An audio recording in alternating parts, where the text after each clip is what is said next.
The Key to the Kalevala, Part 2. By Pekka Ervast. English translation by Tapio Jonesu. Edited by John Major Jenkins.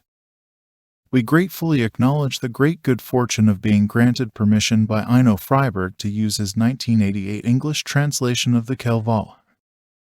The Kalevala's inner ethic, occult-psychological or practical-soteriological key. The way of knowledge. The esoteric ethic of mystery wisdom that seers of all times have been instructed in is not the same as yesterday's outdated exoteric ethics. Everyday Christian morality defines how a human being is to live and think so that in this life one might succeed, live long, and beyond the grave achieve eternal blessedness. It makes a thoroughly bourgeois and selfish impression. Its only goal is a heavenly blessedness, and since this is limited to a rather abstract rejoicing around God's throne, it remains a palpable ideal only for the ethical elitists of society. This general opinion encourages common people to be law-abiding, live blamelessly, and pursue their careers. Therefore, any thinking human being, any truth seeker, can experience Christian ethics in the outward life, but this leaves the deepest, most personal questions unresolved. How can I understand life? How must I live? The position of esoteric morality is different. It begins where exotericism ends. When a truth seeker finally asks himself how he must live, the inner ethic extends a hand, and only then can he comprehend the counsel of the sage ethic. Only when a human being longs for truth with the soul's entire force can one hear the mystery wisdom whisper. The real human virtue is mental development, venturing along the narrow way of knowledge. The goal of this journey is the divine mystery knowledge of life and death, nature and creation, the visible and invisible worlds, good and evil, and with truth in hand, one wanders with divine love and power. But how can this knowledge be achieved? It is not a lesson that must be committed to memory. It is not taught by others, nor is the conviction of truth deduced by logic. This knowledge is based upon experience and what we might call a truly scientific knowledge. And by what means can this kind of knowledge be acquired? A knowledge of unseen worlds and of things beyond death. Indeed, this knowledge is based upon observation. We all make observations through our senses, and we proceed to construct from these observations ideas, conceptions, and imaginings through various psychological processes. But what kind of observations serve as the foundation of acquiring supersensible, supernatural, and divine knowledge, and how are they gathered? For us to understand this, we need to get free from some erroneous psychological ideas and develop for ourselves an understanding of psychology's greater depths and possibilities. Psychology makes a distinction between sensations coming from the outside and those originating inside of us. External sensations come from stimuli in the outside world. We see, hear, smell, taste, and feel the beings and states of the world around us. Inner sensations come from stimuli inside the body, for example, from chemical changes in the body. Many kinds of inner sensations work together, like feelings of hunger, exhaustion, vitality, pain, and so on. According to modern psychology, these many interrelated sensations constitute, so to say, our soul's experimental field. Our outer sensations carry knowledge coming from the outer world. At the same time, our inner sensations reveal our body's subjective state and influence our perception of the external world. This is certainly in effect true, and error only derives from the fact that modern psychology believes the inner sensations are limited to subjective events. In other words, that the only observations we can make via inner sensations involve our own body. This illusion is reinforced by the fact that our scientific psychology considers our physical body to only be the residence of our personality rather than a microcosmic mystery corresponding to the macrocosm. This is what our body in reality is. The official understanding of our anatomy and physiology does not recognize the body's more delicate and ethereal features which constitute the unseen half. Furthermore, also going unacknowledged are the possibilities for development inherent in these unrecognized subtle features. On the other hand, if we take the position of occult physiology and assume that each organ in our bodies, visible or invisible, corresponds precisely with some specific inner mechanism of the cosmos at large, then once having made this harmonic correspondence between the bodily microcosm and our surrounding macrocosm, it follows a priori that the former can mediate information from the latter. Thus, the possibilities for knowledge within our own soul increases unlimitedly. The experimental field is widened until it is out of sight. There would develop within our bodies a new faculty, and the body itself would change from an insubordinate animal to an impartial tool for observation. This is not a presumptuous thing to say from the standpoint of occult science. To all seers, this hypothesis is an experimental fact. The morality of mystery wisdom specifically teaches how truth seekers must cleanse themselves internally and prepare themselves so that the personality can develop into an apparatus used to achieve this knowledge. The method is based upon the psychophysical fact that the body and soul functions are coordinated, and it utilizes the fact that the soul can affect the bodily functions. For example, if we awaken within ourselves a predetermined feeling, we can produce a predictable change in the body. The esoteric ethic is based in the knowledge that each human being has been invited to be their own master, to educate and master themselves. Therefore, the first declaration of the esoteric ethic is procul profanes. Those who do not believe in their own power must stay away. Formally speaking, the ways leading to the ultimate goal are many, though in spirit they are all the same. In a certain sense, each human being must journey in their own way since we all have our own unique human temperament. The ancient Finnish seers also seem to have distinguished between different temperaments because in the Kalevala we see residual echoes of the initial stages in the representatives of two major types, the Lemminkäinen temper, which is characteristic of an emotional person, and the Ilmarinen temper, which represents the active, rational character. We do not speak of a special Väinämöinen temper because in representing the will of humanity, Väinämöinen is supportive of all approaches. Concerning the Logos Trinity, we mentioned earlier that the Väinämöinen forces only present themselves later on in the development of humanity, or individually in an advanced person's esoteric development. When we examine the Kalevala's developmental psychology, we must remember that while doing so we are really looking overall at the activity of the Väinämöinen forces. Indeed, Väinämöinen appears constantly in precisely this role in the Kalevala. For example, although Ilmarinen may be on the scene as the primary actor, Väinämöinen appears as the awakener, inspirer, advisor, and in the last stages also as the primary actor. It has become conventional to distinguish two stages on the way to knowledge. One is the way of preparation and cleansing. The other is the true way of acquiring knowledge. With the method of cleansing, a person tunes his corporeal vessel to the point that it can at least begin its purpose as a true path of development while pursuing studies in the world. The Kalevala clearly distinguishes between these two stages. The way of preparation is described in the runes about the proposal trips to Pohjola, while the true way of acquiring knowledge is found in the Sampo cycle. With great skill, Raphael Engelberg examined the contents of the Kalevala from the aesthetic psychological viewpoint. He observed this basic division by calling the Kalevala's first part the Sampo is lost to Pohjola and the last part the Sampo is won back.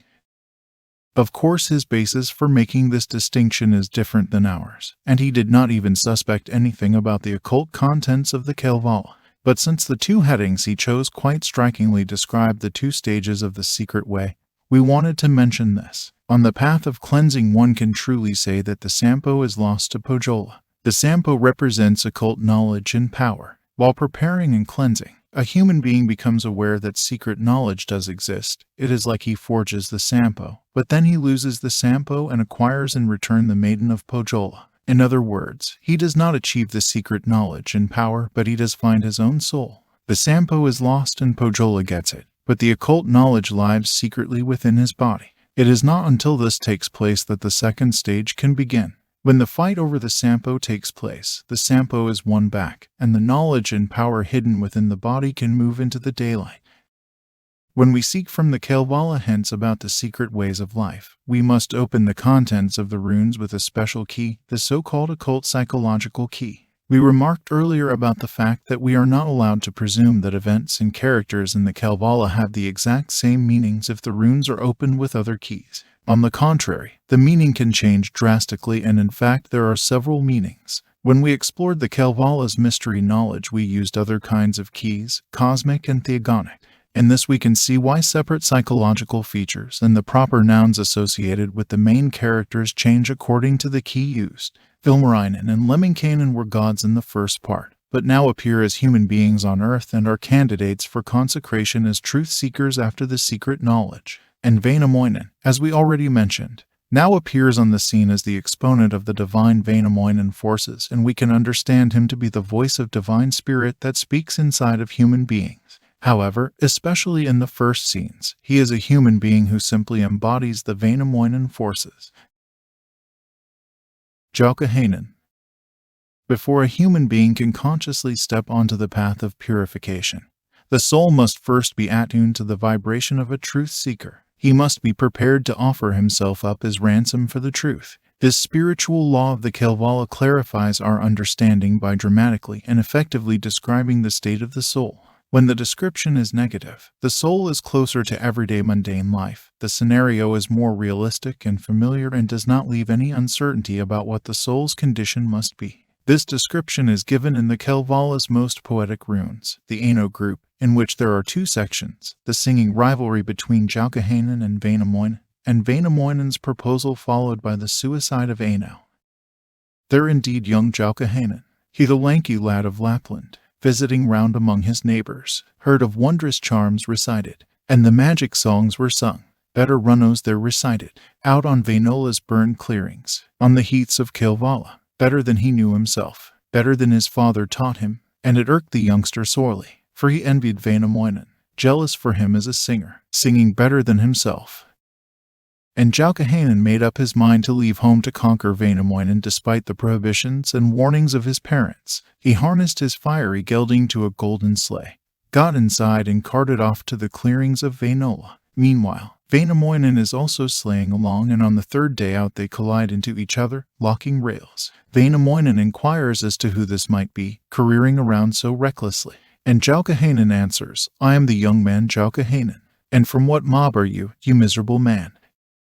Since you are young Joukahainen, draw aside a little now. You are younger far than I am. To this remark, Joukahainen answers, young or old, that doesn't matter. He who has the greater knowledge, he who has the mightier memory, let him hold the road ahead. Let the other move aside.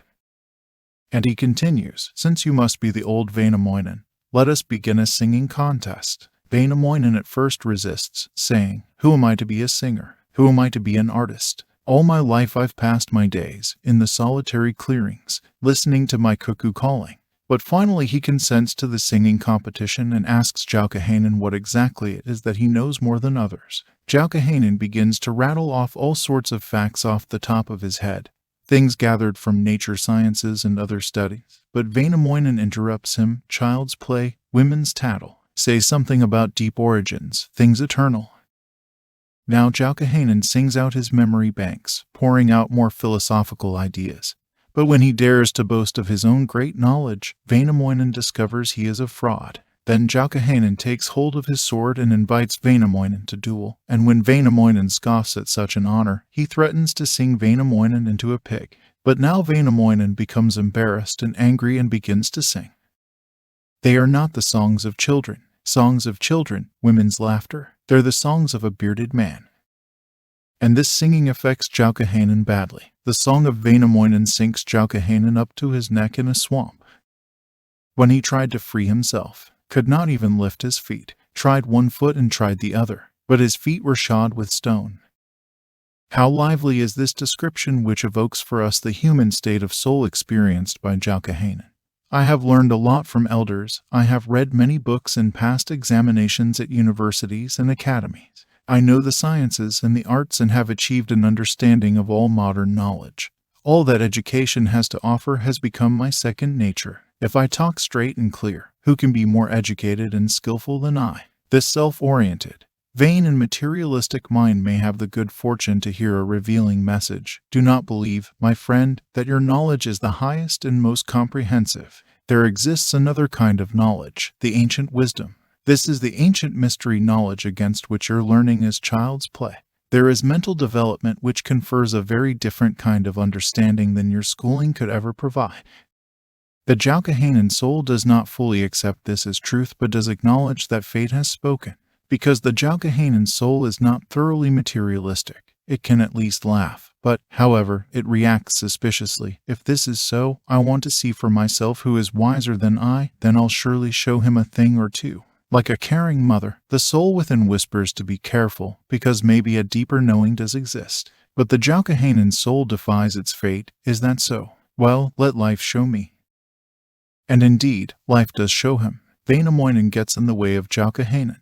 New experiences can be humiliating for the young soul. They throw him into a swamp of sorrow, distress, and suffering. Where does a proud attitude go when the iron fist of fate steps in? The world grows gloomy and no fixed frame of reference can be found. What is life? What does it mean to be human? Does God even exist? Now young Joukahainen realized, and the youngster understood, that his journey's end had come, that his road had taken him to the contest, to the singing, with the genuine Väinämöinen. And then in its distress the soul humbles itself.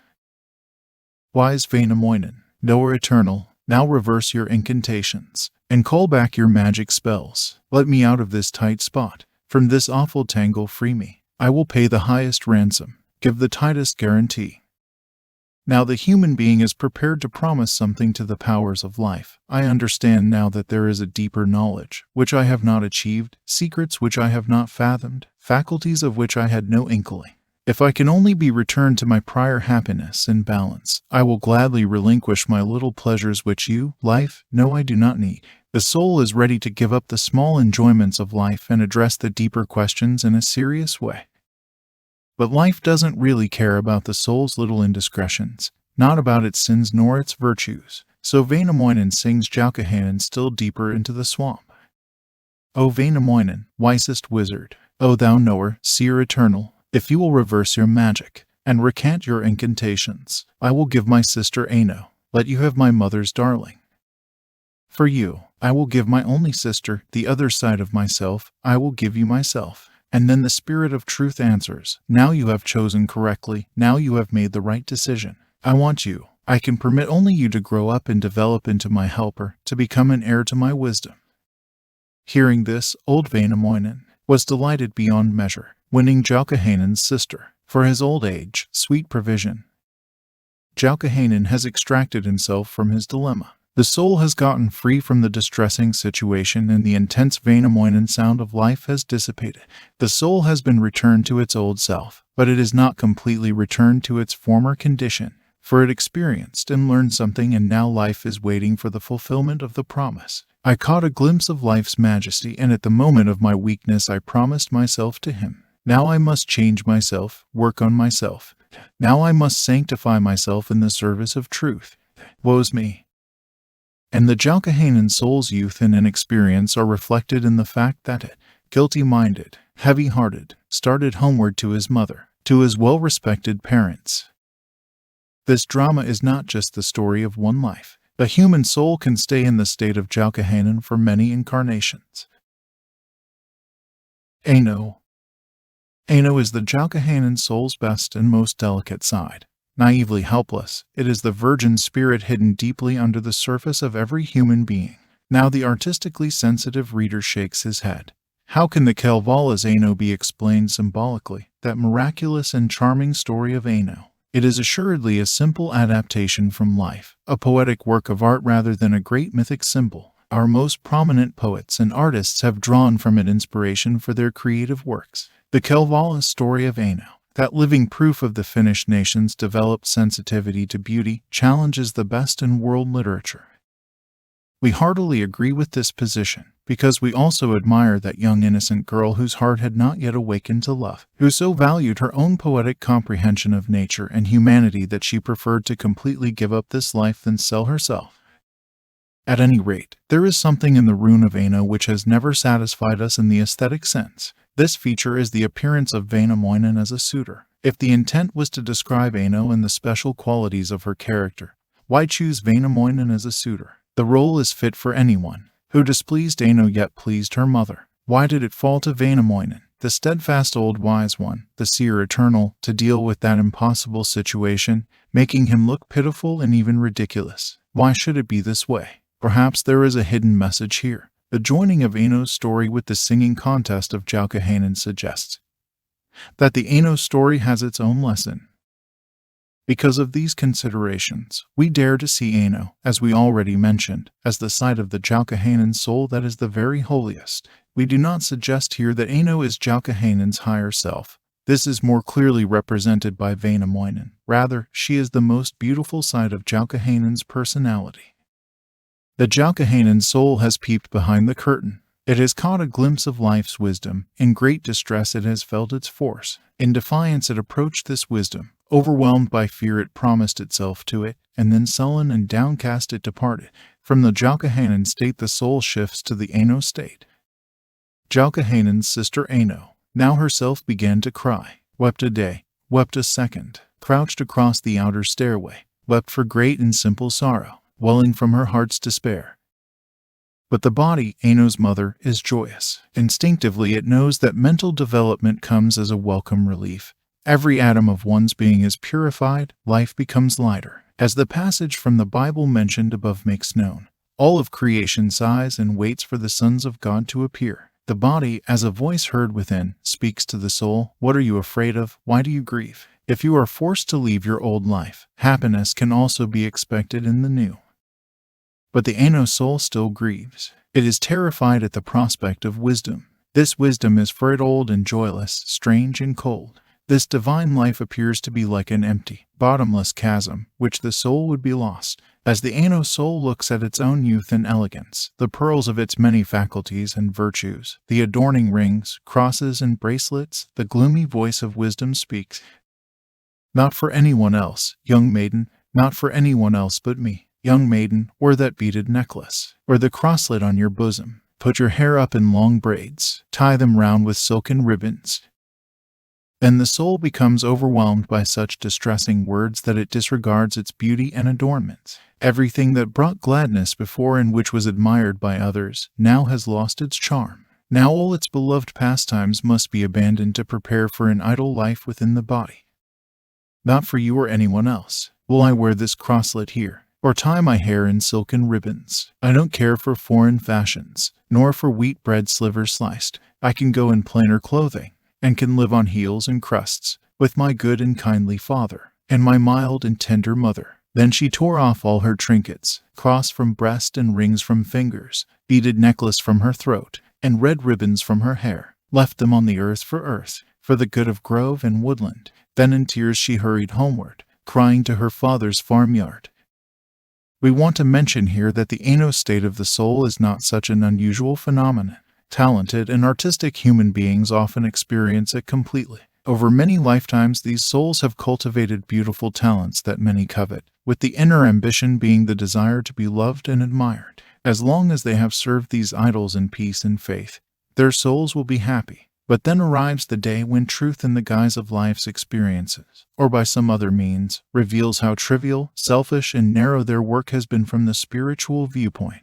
Then they become overwhelmed by chronic exhaustion and dissatisfaction. If they continue serving themselves, enthusiasm does not suffice to complete any work. If they work harder because others flatter and inspire them, their faith in themselves disappears. Emptiness yawns around them. Why should they work at all? They do not know the truth, and the higher self is strange to them. Who and what should be served? Their souls are wandering in the conflict and distress of Aino. They disguise their unhappiness from themselves and others. Only when they are alone can the inner soul confess the truth to the body. "My soul is torn up and unhappy. I do not know what I want and don't want, or what I should want. God says, 'Serve me,' but how can I serve him? I do not know him, I do not love him. My life is dead." A new charm is needed so that their lives do not turn out like Aino's. They are lucky if they have a relative or friend whom they can love, whom they can learn to love and serve. The way from talent to genius is long, but Aino did not have the strength to travel this path, although the voice of nature, that is her mother, advised her to. "Do not weep, my darling daughter, begotten of my younger years. For a year eat fresh sweet butter, to grow plumper than the others. For the second year eat pork, to become more desired. And the third year eat sweet cream cakes, to become the loveliest. Go to the storehouse on the hill, open up the richest storeroom. Here are treasures crate on crate, piled up high in chest on chest. Open up the richest locker, clang the pictured cover up. There you'll find 6 golden girdles, 7 blue dresses which were woven by the daughter of the moon, finished by the sun's own daughter." The mother's voice speaks to Aino as the body's instinct advises the soul. Why are you not brave? If you now leave your old dreams, if you courageously make that first step away from your own egoism, a great future awaits. Do you think that I don't hold future treasures for you? Oh, what value have your faculties and talents gained up until now compared with those that await? In my secret caches are hidden all possibilities. As I grew and developed, before you had taken up your residence in me, the gods presented me with all their own secrets and charms. I will give them to you. All of them are for you to use, if only you begin to seek them. Wake up, get to work, and be courageous. But the Ano soul does not listen to its own instincts. It prefers to live in its dreams. It does not wish to know its own weaknesses, nor about its possibilities and strengths. It rationalizes in its own way. And the Kalevala certainly alludes to an open-mindedly tolerant and gentle message, no words of blame. Conversely, the extraordinary poetic quality and charm of the Ano state fully emerges in the Kalevala's description. But the daughter did not heed her, did not even hear the words. As in tears she rushed outdoors, to the farmyard wildly weeping, moaning to herself aloud. In these melancholy words, how describe the happy mind, and the feelings of the blessed? This is what their moods are like. The happy and the fortunate, like the bubbling up of water, or ripples running down a trough. Why is the mournful mind compared to the long-tailed duck, the woe bird? As the wailing of the woe bird, so the grieving of the wretched. Deep as drift beneath a ridge, deep as water in a well. It would be much better for me, surely would have been much better, if I never had been born, not grown up to be adult, in these dreadful days of evil, in this joyless atmosphere. Had I died a 6th-night infant, or had perished on the 8th night. And Ano's grand persona is exemplified by the fact that she prefers to die. Now a memory spontaneously arises about another young girl who did not resist marrying an older man. Mary, who married Joseph and delivered Jesus. But the merry state of the human soul is truly a high and noble one, though how far it is from Ano. Nevertheless, with the foundation offered by the legend of Ano, we can form for ourselves an idea of the conditional requirements of seeking for esoteric truth. One is not allowed to seek truth with the pride of Joukahainen, and neither should one approach it with the fear of Ano. One must seek the truth with a humble mind and a pure heart. One must approach it with love and devotion. Lemminkainen. Lemminkainen is also a seeker after the truth. By nature he is an emotional and sparkling idealist. In his earliest incarnations he was a passionate lover, even a love-maker. An ideal of faithful love has slowly been formed in his soul, a love that is not deceptive nor suspicious, but which contains a promise that is absolutely reliable. This is an insatiable love that is tireless, and with ever-renewing freshness always charms its beloved. That kind of love cleanses and develops its participants, and helps human beings to rise up in freedom. And while sleighing along with Kaliki under the wintry sky, Lemminkainen imagines he has achieved the ideal of his love. Then they vowed their vows together, gave their everlasting pledges, in the face of Jumala, under God's own countenance, that Adi would not go to war, nor kill Gad about the village. How bitter then is the disappointment when reality does not live up to the ideal. Lemminkainen kept his oath, but Kaliki broke hers. The disappointment is outwardly small, but symbolically decisive. All of Lemminkainen's faith and trust are gone. Explanations and apologies do not help anything. Lemminkainen's old nature rises, this time more manly and more resolutely, and he leaves for war. And this war is not a typical, ordinary war. It is not motivated by a lust for material benefit. If I win a mark in battle, I will value it far more, the golden hoard at home, with the store of plowed-up silver. It is a battle of principle because Lemminkainen has heard about and anticipates miracles. I am waiting, I am thinking, I myself would like to hear it with these ears, see it with these eyes of mine. If there is a girl in Northland, virgin in that dismal Darkland, who will not accept a lover, will not take the best of men.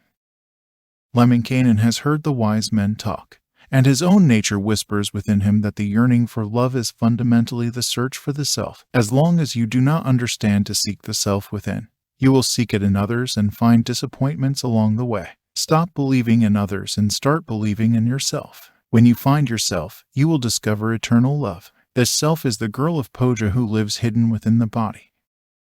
Eons ago the Lemminkainen soul left its Ano state, which is so filled with timidity and doubt. Now it does not need urging or advice from its mother, the body. However, the body resists this independence and warns. There will be many dangers during your journey and the way in which you, my son, without knowledge or skill, dare to storm Pojola. But Lemminkainen does not hesitate for a moment. He knows that there is no peace nor happiness left in his life. He must seek the self, now or never, and must know the truth. And so he readies himself for the journey. Let us remember that this is not a mundane journey. It is an examination of the self to deepen the connection with one's essence. It is the search for the eternal life within. This seeker will be well equipped, sincere and honest with himself, clothed in the iron shirt of truth and with fire-bladed sword. He deals straight and true words. He must feel within him the advice of the ancient ones, things former seekers have taught, so that he will not fall into lies. And who else will support him in this endeavor, in times of distress, and grant him the necessary power besides God, the ancient Father in heaven? At last, before starting the journey, his thoughts and prayers turn to God. And thus the journey to Pohjola begins. Lemminkainen visits 2 houses before he arrives at his goal. In the first house he inquires if his journey is to end there. A child on the floor, a boy from the stair, answers that there is no one around to undo his racer's shaft bows. What does this house represent? It is the day consciousness of the truth seeker. Can I understand my higher self with this everyday consciousness? Is my reasoning so advanced that it can do that? No, no, answers the voice of experience. I am yet a child, and my understanding is that of a child. You cannot find the truth if already you are turning to me for help. The journey continues to the second house. Lemminkainen calls, "Is there anyone here who can undo my racer's breastband?" And an old woman at the stove answers, "Yes, in this house there are hundreds. You will get such help that you will be home before sunset." This second house is the imagination's sleep consciousness. Is it not possible for a seeker to find his higher self in dreams and revelations? 1/3 of life is spent in dreamland, where consciousness shifts to other surroundings, and thoughts and feelings are more effective. So why couldn't one quickly find the self by examining it there? That precious state of being would otherwise be wasted. And seers have told us how much that world can teach. "Not yet, not yet," answers the voice of experience. "Don't you see that I am an old witch? What have you really experienced in that world? Every vain and ugly thing. If in your day consciousness you have hidden your higher self away, so in your dream consciousness you have freely indulged in your lower self. Look at what I am, you have made me what I am. And you imagine that I could become your higher self, the lovely Virgin of Pohja. You've made a big mistake. You may get to see hundreds of delusions, here those indeed exist, but not the truth." And so the seeker correctly concludes, "May such hook chins all be shot, with an arrow through the jaw." Not until after these obstacles are overcome is Pohjola found. Lemminkainen must get to the Pohja hut in secrecy, so all the dogs' mouths must be shut with an incantation. After coming into the yard, Lemminkainen smacked his lash against the ground. From it rose a mighty vapor. In the mist a dwarf appeared, who undid the horse's breastband, lowered the sleigh shafts to the ground. Now Lemminkainen secretly listens and peeps into the house of Pohjola. The house was full of rune singers, musicians and conjurers, howling out the hymns of Hesi. Then Lemminkainen magically slips into the hut through a wall. The old woman of Pohjola steps onto the floor and wonders how the stranger came in without notice of the barkers. Lemminkainen exclaims that even he is a singer and begins to weave chants and conjure. His song was so powerful, his incantations so grandiose that people were dispelled from the house. Only Wet Hat the cowherder remained because Lemminkainen did not care to touch him at all. After this show of force, the singer asks Pohja's old woman to bring her daughter to him. Now what is this third house? It is the hidden side of consciousness, sometimes called the subconscious and sometimes called superconsciousness. It is the great and unexamined world of inner sensations. It is Pohjola, in which is hidden, somewhere, the delightful virgin, the seeker's higher self. The Lemminkainen soul has suddenly and unexpectedly found an ecstatic state of connection to this secret world. His outer senses are lethargic. The dogs do not bark, and the mist that separates these different realms of consciousness rise from the whipping lash in front of him. Although his experience is that of a small man just beginning, he knows that he has arrived at the right place, and the breastband is undone. Prior to this he had already won his mundane waking reason. Likewise, he previously overcame his fanciful and unreliable dream consciousness. Now available to him is a brighter reason, a sharper vision, a more clairvoyant eye. He experiences the consciousness where the higher I hides itself, although he does not meet her just yet. And he knows that hidden within this realm is much knowledge, that it has an ancient past even though it is obscured by the same sparse-toothed old woman of Pohjola who was present in the second consciousness, created over eons of time. This human wickedness and ignorance in whose possession he has left his own body now confronts the courageous seeker as if to ask what he was doing. And the seeker demonstrates that he is on the right track and driven by the right motives. He is not surprised or frightened. The force of his whole soul gathers itself together and his singing expresses an eternal yearning. His grandiose song pours out, "I am a human being, I am what I am." Away with all weakness, hesitation, and sin. His entire consciousness is cleansed. Hasey's people are dispersed. All evil vanishes from his memory. As a hero he stands there, as a seer, victorious. And what does he care about what had that one miserable person left? What is that low vice? He cannot even remember such a thing in himself. It is contemptible, despicable. In disgust he turns away from it, and with victorious confidence he cries out in ecstasy, "Now I want to see myself." Ilmarinen. Ilmarinen is also a truth-seeking soul, although his determination to seek awakens later than Lemminkainen.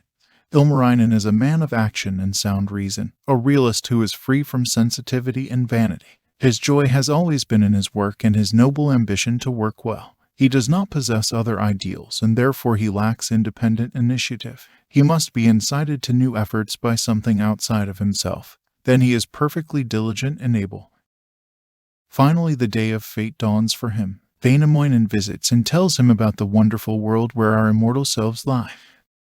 There's a girl at Pohjola, virgin in that chilly village, who will not accept a lover, does not like the best of men. Half the Northland sings her praises. She's so very beautiful. From her brow the moonlight glimmers, breasts as rosy as the dawn, great bear shining from her shoulders, from her back the 7 stars. And then he encourages Ilmarinen to pursue the maiden.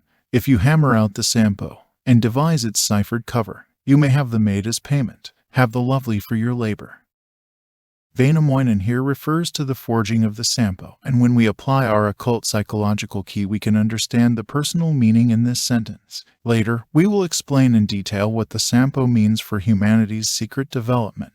In this connection, the forging of the Sampo clearly means that one may now withdraw from day consciousness and intentionally shift to the world of inner consciousness. Lemminkainen could not do this. His consciousness was suddenly and unexpectedly enhanced to the point of ecstasy. Is Ilmarinen susceptible to this? Not likely. One concludes from reading the rune. Ilmarinen knows that this is by nature a dangerous undertaking, that things could go awry if he unlocks the secret world of his consciousness. Therefore he does not want to take leave and propose to the maid of Pohja. Instead, he almost mockingly replies to Wainamoinen, "Oh, you old sly one, you. So already you have pledged me, the twill at Pohjola, for the safety of your own head, as a ransom for yourself. Never, for a long forever, while the golden moon still glimmers, will I go to Northland homesteads, those log cabins of dark Sedgeland, to those man-devouring regions, to the sinkers down of men." But Wainamoinen does not give up. Ultimately, through him the fate of Ilmarinen must come. He changes the subject and awakens Ilmarinen's curiosity. There's a wonder on a wonder, stands a fir tree flower-crowned and golden-leaved, on the edge of Osmo's field. On the crown the moon is gleaming, with the great bear on its branches. When Ilmarinen does not believe this, Wainamoinen sets out to prove it and engages Ilmarinen's imagination. Once he has captured Ilmarinen's awareness, momentarily concentrating it and drawing it into his hands, it is comparatively easy for the seer to distract it with the aid of a tornado from the senses surroundings and draw it into the inner world. When Ilmarinen regains consciousness, he is already in the land of Pohjola. It happened to him as with Lemminkainen, the dogs do not bark. Laujai meets him and wonders who this is that the dogs will not bark at. Amazed and embarrassed, Ilmarinen can only answer that he has not come for the barking of dogs. When it comes out who Ilmarinen is, and Laujai treats him with respect, Ilmarinen's confidence and self-awareness returns and he exclaims that he is certainly capable of forging the Sampo. It is as if Ilmarinen thinks to himself, if the forging of the Sampo is no more difficult than this miraculous journey, I can certainly do it. Then he got to see the girl of Pohjola. We can observe the difference between Ilmarinen and Lemminkainen. Lemminkainen is a fire soul. He seeks things out impetuously. He grabs heaven for himself with violence. He desires things but struggles against his own unreadiness. On the other hand, Ilmarinen is cold. He is less selfish. He does not claim for himself what he does not know he deserves. Fate takes care of him and makes sure that, in time, he gets what he has earned. Ilmarinen does not even arrive in Pohjola by his own means. The fact that Ilmarinen was helped by destiny in the form of Vainamoinen shows that Ilmarinen was prepared, that his time had come. Lemminkainen, on the other hand, robbed what was intended for Ilmarinen and therefore he could not keep it. That Ilmarinen was mentally prepared to receive the new experience can be deduced from the fact that, although the Sampo was not forged in everyday consciousness, in his ecstasy state he thought he had made it. Within the secret state of consciousness, Ilmarinen knows for certain what key is needed to access the world of inner sensations. But that knowledge does not carry over to his everyday consciousness. During Ilmarinen's awakening, Vainamoinen asks him if the Sampo has been prepared. Ilmarinen answers on the grounds of his memory that he believes it has been made, but it is hidden within the body somewhere and he does not have it with him. Ilmarinen does not win the Maid of Pohja. On that subject he is in the same position as Lemminkainen, though he has actually seen the maid. For many ages afterward, Ilmarinen forgets his fateful experience. Much later the yearning reawakens in him. That yearning which is not extinguished before the goal is reached and the higher self is found, and then with his own conviction he starts out to propose to the Maid of Pohja. Though he succeeds in reaching Pohjola, the delightful maid does not immediately consent to go with him. You must first perform these works for wages so I can tell if you love me. The works for wages are, from the occult viewpoint, similar to the forging of the Sampo task, but they also have a broader and more versatile meaning. You see, before the higher self consents to an eternal union with the lower self must cleanse and prepare itself to prove that it will honor and keep the union holy. The same thing is demanded of Ilmarinen that was demanded of Lemminkainen. However, it should be noticed that it is Ilmarinen who successfully performs the works for wages. It might even be said that Lemminkainen did not complete all of his works for wages, because the rune of Lemminkainen tells of a seeker who did not win the heavenly spouse. We must assume that Lemminkainen, with his fiery character, immediately tries to tackle the most difficult work for wages and fails according to his karmic nature. The Kalevala does relate that Lemminkainen finishes the first two works for wages, but in so doing, it colors Lemminkainen's behavior in such a striking way as to emphasize his hasty and defiant style. On the other hand, Ilmarinen, who neither torments nor lingers, performs all the works for wages calmly and honestly and then claims his payment. Now our task remains to study what these works for wages are. The works for wages. There are 3 works for wages. Ilmarinen's tasks are to plow the field of adders, bridle Chulna's bear, and catch Chulna's pike from the river of Chulna. Lemminkainen, on the other hand, must ski down the elk of Hasi, bridle Hasi's gelding, and shoot the swan of Chulna. These works for wages have the same meaning. It is the cleansing of the lower self in preparation for the wedding. As we said, this lower self consists of 3 houses or states of consciousness: day consciousness, sleep consciousness, and inner consciousness. These 3 must be cleansed, and that is what the works for wages are for. The first work for wages is designed to cleanse the day consciousness. How is this possible? This can be accomplished, answers the Kalevala, by either skiing Hasi's elk or plowing the field of adders. And what does this describe? We can understand this if we recall what is the most essential and most self-conscious character in our day consciousness, our closest companion. What else could this be but our reason, our understanding, our thoughts? Indeed, our thoughts are like Hasi's elk, and our logical understanding is, from the higher viewpoint, certainly comparable to a field of adders. To ski down Hasi's elk means to learn to calm one's thoughts. Hasi's elk is very swift-footed, and what is faster than thought? It must be skied upon. The scenery passed through is wintry, and how cold and unconcerned, how independent from the heart can thought be? This is Hasi's, that is the devil's elk, because thoughts are disposed to serve selfishness and evil. In the attack of the first enthusiasm of spirit, one cannot master one's thoughts right away, and Lemminkainen had to meet this challenge. Not until he bows down to pray for help from both nature and God, and sets out to ski slowly, does he bend his thoughts and surrender to the ordered flow. Ilmarinen's works for wages are defined by Pohja's old woman with these words: When you plow the field of adders, turn the turf of serpents' meadow, with no movement of the plow, with no tremor of the plowshare. Long ago the demon plowed it, and the devil furrowed it, with a plowshare made of copper, with a plow point fiery bladed. Even my poor boy, my son, left it only halfway done.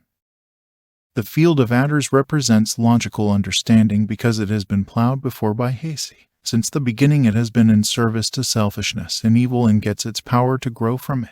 When Poja's own son, the human being's personal I, tried to plow it, tried to develop it towards useful and good ends, the work was left half-finished because it was not possible for him to finish the task. The field must be plowed without the touch of the plow. Understanding must be cleansed so that not even a trace of evil remains, and the force to do this must be taken from above. Ilmarinen is not lacking advice. He has met his higher self, and he can appeal to it as someone who trusts and knows in his spirit that he can discuss anything with his God. He immediately asks the mate of Poja, how, at this moment, must the field of adders be plowed? We do not truly need to think that his own intuition will tell him the answer. Maybe he has heard about this task from seers. Ultimately, it is clear that his awakened intuition immediately counsels him that whatever the method is, it will be effective and one must obey it. The advice given sounds like this. Ho, you blacksmith Ilmarinen, you eternal hammerer, make yourself a plow of gold, artfully adorned with silver. With it plow the field of adders, turn the turf of serpents' meadow. Forge yourself a golden plow, that is to say, model for yourself through the discipline of thinking and meditation a clear view of life from the best knowledge and concepts you can find. With this method you will clear the thought contents of your real I, and when you, in meditation with the golden plow of your faith, plow the field of your understanding, to your astonishment you will see how many adders and serpents are upturned. Be sure to dress yourself with the iron shirt of honesty and the steel belt of truth so that you do not stumble into conflict and fall astray into lie. Harness the fiery gelding of your strength and enthusiasm so that you do not tire and do not leave the meditation half finished. Being accustomed to thinking work, Ilmarinen successfully performs the difficult task. He observes that he has cleansed his mind and mastered his thoughts, and so Poja's mistress gives him the second task. When you bring the bear of Tuoni, Manilan, bridle up the wolf of Mana. From the wilderness of Tuoni, from behind the house of death, hundreds have gone there to do it, but not one of them came back. Bridle up the big gelding, Hasey's brown horse, Hasey's full, foamy muzzle, from the back of Hasey's meadows. This sounds like the same work for wages given to Lemminkainen.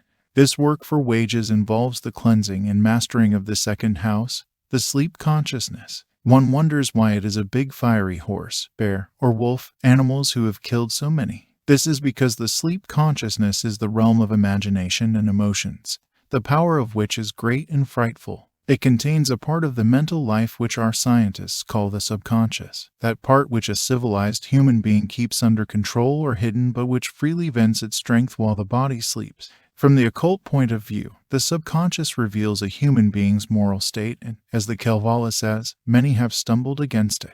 The passions of humanity are truly like wild beasts. A proverb says, "Don't beat a bear with a twig," to which we would add, especially when it sleeps. At any rate, the cleansing and mastering of this level of consciousness is unavoidable for those that journey on the inner way. The winning of emotions and passions is comparatively easy for one who has practiced in meditation because he has already directed and purified his imagination. When Ilmarinen asks his maiden for advice, she answers without hesitation. Ho, you blacksmith Ilmarinen, you eternal hammerer, forge yourself a steely bit, and an iron bridle also, on a single waterstone, in the foam of triple rapids. With them bring the bear of Tuoni, bridle up the wolf of Mana. An expert perceives the competence of this advice. A rapids is to be created in one's thoughts. That is to say, a mental image of some emotion in its full fury. On a stone in the middle of this foaming fury a bridle of steel must be made. In other words, one must learn to perceive the reasoning thought which gives rise to the imagined emotion. When this kind of steel-mittened and steely hard thought of the truth is used to bridle imagined feelings, real feelings also spontaneously begin to be restrained. And when one directs this practice into the sleep state with the help of a firm decision prior to sleeping, consciousness preserves its determination in the sleeping world and there learns to calm the beasts so that they do not suspect any evil. This is what is said about Ilmarinen. Still remaining is the taking possession of the third house, mastering the inner consciousness. This third work for wages is described to Lemminkainen. When you shoot the beautiful bird, shoot the swan of Tuonela, swimming on the death-dark river, by the sacred river's whirlpool, with one shot and one arrow, taking but a single arrow. The same message is given to Ilmarinen. When you catch the giant scale pike, monstrous fat and agile fish, from the river of Tuonela, from the depths of Manala, without hauling up a seine, without flipping out a hand net, hundreds have gone fishing there, but not one of them came back. The Swan of Tuonela. The shooting of the Swan of Tuonela turned out to be fatal for Lemminkainen. For us to understand this and to also understand why Ilmarinen succeeded in his endeavor, we must study something about the secret consciousness of inner sensations and its correlation to the physical body. According to occult psychology, phenomena of the soul are divided into three categories. 1. Momentary thoughts and emotions. 2. Varying but more stable emotions, moods, sentiments, mental images, ideas and ideals. And 3. Stable and innate characteristics such as instincts, habits, abilities, qualities, and passions. This division correlates directly with the division of the states of consciousness presented earlier, such that 1. Momentary thoughts and emotions belong to the day consciousness, although the day consciousness is certainly affected by deeper feelings arising like goddesses or sea monsters from the depths. 2. Emotions, sentiments, moods, and so on belong to the sleep consciousness, although certainly this state reflects thoughts and emotions aroused during day consciousness, and somewhat affects the habits and instincts of the inner consciousness. And 3. Innate instincts, abilities, and so on belong to the inner consciousness, which is very weakly affected by the other states. Besides the correlation of these states of consciousness to the human being's eye and to the physical body, there is also the following. 1. Day consciousness is closest to the eye, and the strength of this eye is most closely associated with the thoughts and emotions belonging to the day consciousness. The day consciousness is the most remote from the physical body, and thus is least dependent on it. 2. The sleep consciousness is a step further from the personal eye, and thus the personal eye's power over it is correspondingly smaller. Likewise, the sleep consciousness is a step closer to the physical body. 3. The inner consciousness is the most remote from the personal eye and is essentially independent from it. At the same time, though its activities are hidden within the ethereal domain, the inner consciousness is actually the closest to the body. Therefore, it is nearly impossible for a human being to change his habits, characteristics, abilities, and so on, because he, quite rightly, feels that he must make changes in his own physical body. And if we say that the day consciousness is mediated by the cerebrum,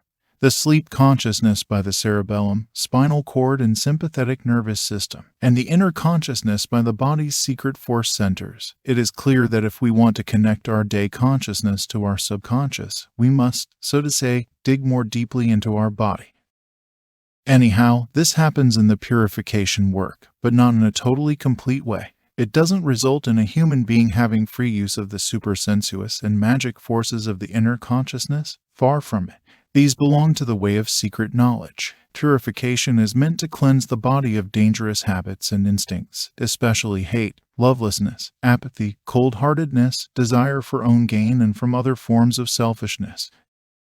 This is the third work for wages in the Kalevala's runes, and it is impossible to perform without the help of the other 2 works for wages. We have already mentioned that practicing meditation to cleanse thoughts has lasting effects on the more permanent moods. And we can add that it also affects habits and instincts, but this takes time. A positive background must be found with the third work for wages that gives the results of meditation to the day consciousness to use. The Swan of Tuonela must be shot, says the Kalevala, in Tuoni's Black River by the holy river's whirlpool. While these words may seem hasty to the reader, after all, what do our customs and habits have to do with Tuoni, with death? These words reveal the facts of a deep occult knowledge. In the first place, our evil habits have a very close association with death because it is them that cause us to die and reincarnate. From the standpoint of spiritual development, however, bad habits must die. Secondly, evil habits have a quite special relationship with the river of Tuoni, which we will see shortly. What is this Black River of Tuoni? Like the Greek river Styx, it is both boundary and gulf between the 2 worlds of the living and the dead. The dead live in that unseen world which our physical, external senses cannot perceive. However, we can develop a connection through meditation and the awakening of our inner senses. As the day consciousness mediates our connection with the surrounding physical world, so our inner consciousness mediates our connection with the ever-present unseen world.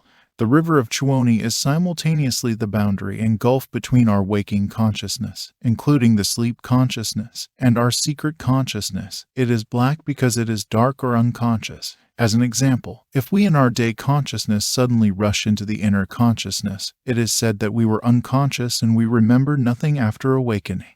Likewise, if we, while sleeping, move into the inner consciousness, it is said that we sleep a deep, dreamless sleep. Our state of self, of course, was not unconscious. Only the journey of traversing the inner consciousness to the waking state is usually unconscious, and this is the journey over the black river of Chuoni.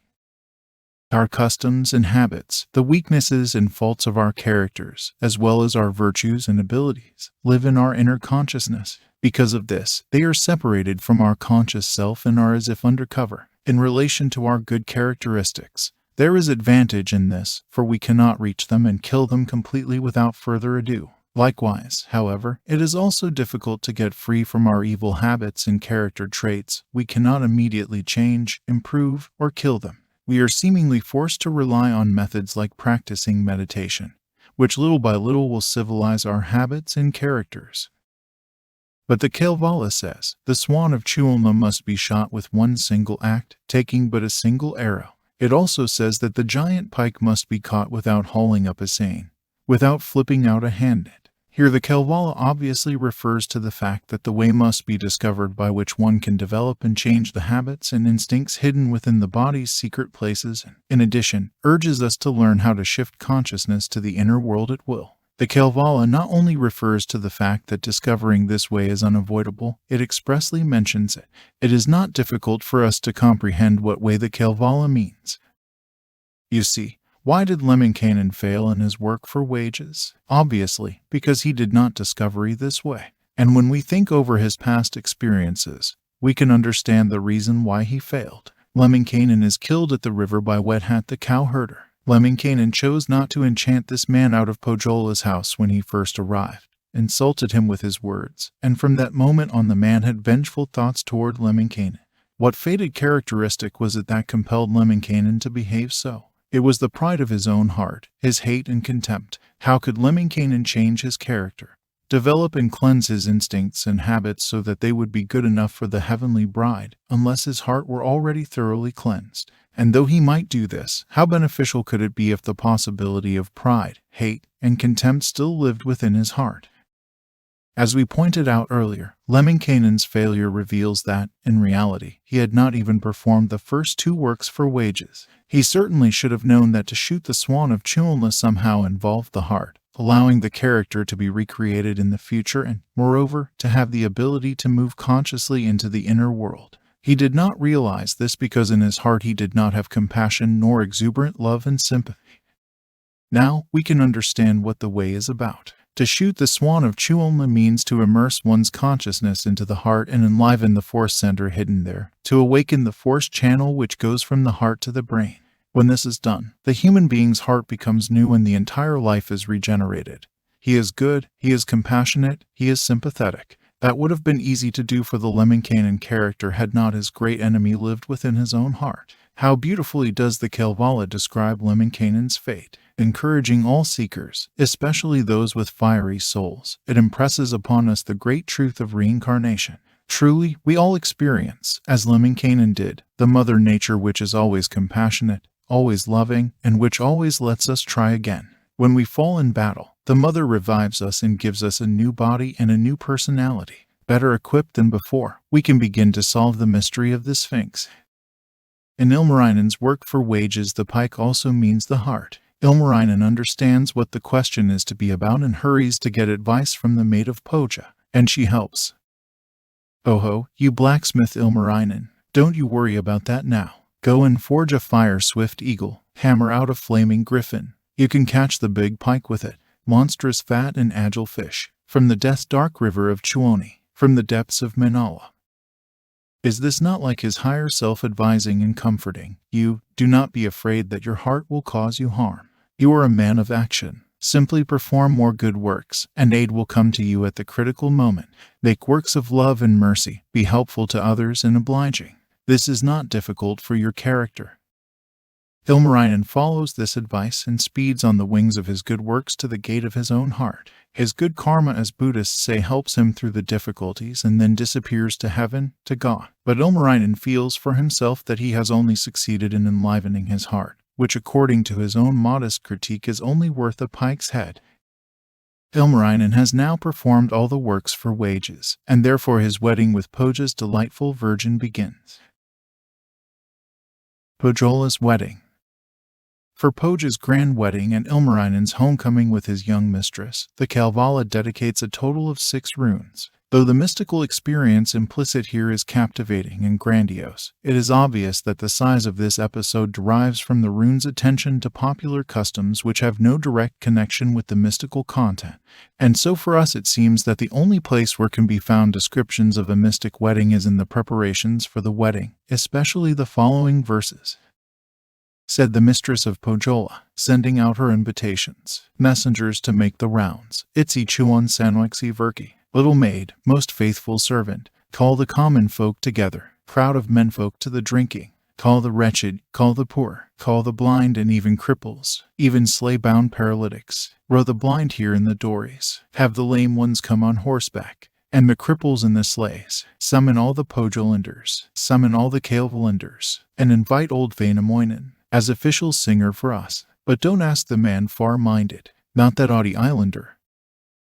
These are remarkable verses because they call to mind Jesus' parable about the wedding of the king's son. When the wedding lacked a qualified singer, a proper cuckoo, Pohjola's mistress sends invitations around the lands and villages. In a similar way, the king takes it badly when invited guests do not come and orders his servant, go out at once into the streets and lanes of the city and bring in here the poor and crippled and blind and lame, and go out into the highways and along the hedges and compel them to come in, that my house may be filled. Luke 14:21-23, compare Matthew 22-9.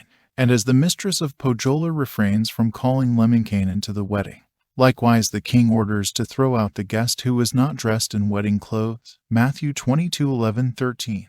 The similarities are so striking that one immediately comprehends the same mystic truth hiding behind both allegories.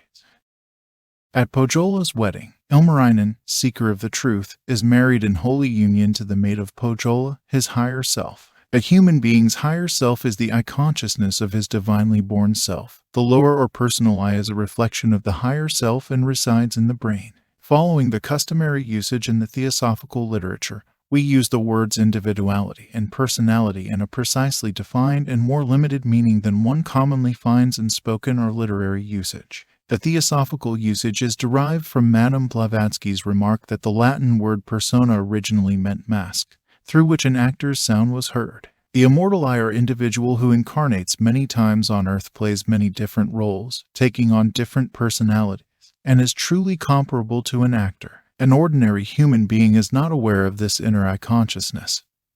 He is just a mortal personal being. On the other hand, the higher or individual I is immortal. Only on the way of preparation does the journeyer, or propositional excursionist, to use the Kalevala's designation, sometimes get to feel the presence of the divine self within his soul. At that moment an effect streams from the inner consciousness to the day consciousness, but only when the propositional excursionist succeeds in all his works for wages, as Ilmarinen did, will he be married inseparably with his inner self. This does not mean that a human being, from that time on, will completely know in every moment of day consciousness the immortal I in all its characteristics and faculties. To the contrary, one can almost say that he does not yet know anything about his true self. However, in the marriage an unbroken bridge is built between the higher and lower. The eternal connection with God has been accomplished that truly makes it possible for him to study the depths of God's Spirit, to become absorbed in the secrets of the inner ocean of his own being. As we said, not until now is the way of knowledge and power open in front of him, but also opened is the way of unexpected error and grief. Once more let us make it clear what the initiation to our higher self means on a practical level. What Ilmarinen as a seeker of the truth really attains at the wedding of Pohjola. Before the initiation, a human being easily makes the mistake of thinking that his physical body or his many feelings and thoughts comprise his true self, the real I about which psychology speaks, but on the way of purification he gradually learns to distinguish himself from his corporeal habits and predispositions, emotions, and thoughts. As a propositional excursionist, he will learn to step outside of his real I. He will understand that the thoughts he controls and directs are not really himself, that the passions and desires, emotions and moods which can now be checked are not really himself, and that habits and inclinations which he can change and develop are also not himself. Thus the formal I develops within him from a subjective idea to a living, anticipating being who, in the initiation, receives its own inner contents. Before initiation, a human being can build for himself and believe in any kind of theory about life. Selfishness and evil may be hidden within his nature which he does not suspect at all, but which jumps out at critical moments. He can believe in the power of love, admire it, but at the same time hate can also live in his heart. How different it is for the truth seeker who has been initiated with his higher self. Now the meaning of the body's life is revealed to him. He knows that love is the only divine law of life. No evil within him can stay concealed from his eyes. It must be drawn out into the daylight and conquered. Hate has no place in his heart, which is exuberant with warmth and love towards all human beings. He has already struggled with all of this himself when he was a propositional excursionist, and he has reached a wreath of triumph in Pojola's wedding. Why is it that Lemminkainen was not invited to the wedding? Why is it that at the wedding of the king's son there is a guest who is not dressed in wedding clothes? All memories of failed attempts, about castles in the air and petty theories, are wiped from the mind. But the poor and the miserable, the blind, lame and crippled, must be invited to the banquet because either no qualified singer has yet been found or the original guests do not come. All of the old and decent ideas about life, righteous ideas committed to memory, innocence and virtue, everything a human being has received through religion, civilization and science, and that one might expect to see at the wedding, are all conspicuously absent because none of them can sing life's real song. On the contrary, it is the human being's sins and weaknesses, faults and inadequacies that participate in the joy of the wedding. The heart's overflowing love and compassion dress them for a while in wedding clothes and teach of their own lessons. In a decent human being's eyes, all of the foolish and nonsensical views of life, all of the old superstitions and ideals, should be invited to the wedding because the truth is hidden at their cores and they can at least pause to listen when old Vainamoinen, the eternal wisdom, sings the wedding song. Their old Vainamoinen chanted, making merry all the evening. Women all with laughing mouths, all the men in joyful humor, listened breathless in their wonder at Vainamoinen's vast production, for it was a marvel to them, even to all airy beings. Can one even describe in words the blissful rejoicing which overwhelms a human soul when he, while joining to his higher self, feels the unlimited force and wisdom of the divine love? The voice of a human master, a seer, echoes through his being, so humble but at the same time so magically grandiose. He knowingly feels that he will someday arise to become a creator himself, and his words will honor the essence within and the beings of all realms so that everything will change for the better. How modestly but effectively is this sensation expressed in the last verses of Vainamoinen's wedding hymn. What in fact am I at all? As a singer, as an artist, having in myself no power, not truly fit for anything, were the great creator singing, chanting with his flowing voice, it would be the song of songs, chant of chants, and art of arts. It would sing the seas to honey, and the sea sands into peace, into malt the ooze of ocean, and its gravel into salt, all wide woodlands into cornfields, and the clearings into wheat fields, all the hills to sugar cakes, and the boulders into hen's eggs. He would sing with perfect art, sing his magic and create. Jumala, thou true creator, grant the same some other time, so that all of us may live in these halls of Pojola, that our days be filled with singing, and our nights with merrymaking, in the lifetime of the master, in the lifetime of the mistress. When a truth seeker has carried through with the grand experience of Pojola's wedding, he can no longer be suspicious about the meaning of life, nor can he be without belief in his God. He now feels his own divinity, and he knows that the same divinity is hidden within the soul of every human child. But afterward his reason may become covered in fog, and he may forget to be united with his divine eye. The Golden Maid. When an aspiring truth seeker enters into a holy alliance with his higher I, he is said to be a homeless wanderer in the Hindu holy books. This recalls the words of Jesus, "The foxes have holes, and the birds of the air have nests, but the Son of Man has nowhere to lay his head," Matthew 8:20. In theosophical literature, this means that a human being who is initiated with his higher I is truly homeless on earth because his real home is in the heavenly state of his divine self. In his mundane life, he is like an envoy who fulfills the will of his divine Father. He neither has nor wants a permanent home here on earth because wherever he fulfills God's will by serving humanity, that is his home. The Hindu term and the words of Jesus given above do not complain. They express the rule. As true as this is, we can also approach this from a different viewpoint. To our minds, the Kalevala also expresses psychological aspects of initiation. After the wedding, we read of how the young couple moves to Ilmarinen's home where the Pojola maid will permanently live. In other words, though the union between the higher and lower self occurs in Pojola, that is, in the inner consciousness, a real home for the higher self is made within Ilmarinen's day consciousness. While in the day consciousness, a human being certainly must remain united with his higher I, and this is how it goes in the beginning. For a while after the initiation, one lives blessedly happy and feels protected like one has built a cozy home to live in. But then comes a catastrophe. The higher I vanishes from sight. This will happen sometimes in the same life, or more likely when the human being is born anew on earth. When the human being reincarnates, he does not retain in his day consciousness any memory of his initiation. He just feels an unspeakable yearning and loss, deep pity towards others who are suffering, and a certain feeling that he lacks something which ought to be found. The Kalevala describes this eventuality through the death of Pojola's maid and Ilmarinen's resulting sorrow. With good reason we can say that Runo 37 begins a new page in the book of Ilmarinen's life, that now it is a question of Ilmarinen's new period of incarnation. Craftsman Ilmarinen wept every evening for his woman, weeping sleepless through the nights, and fasting through the days, in the early hours complaining, every morning sighing for her, lamenting for his lovely lost one, for his dear one in the grave. For a month he swung no hammer, did not touch the copper handle, and the clicking forge was silent. A human being in this state is truly in a curious position. He is a different personality who remembers nothing about the old one, but in the inner consciousness of his individual I he has experienced love's great initiation, and now he continually tries to participate in the day consciousness of his new personality. This awakens an invincible yearning for divine truth, the solid trust that the truth is to be found within the human being's own self. It also awakens tireless, unrelenting work and mental exertion. Though the aspirant cannot stray far from his God's side, his own eagerness and yearning invites mistakes which will teach him through sufferings and sorrows.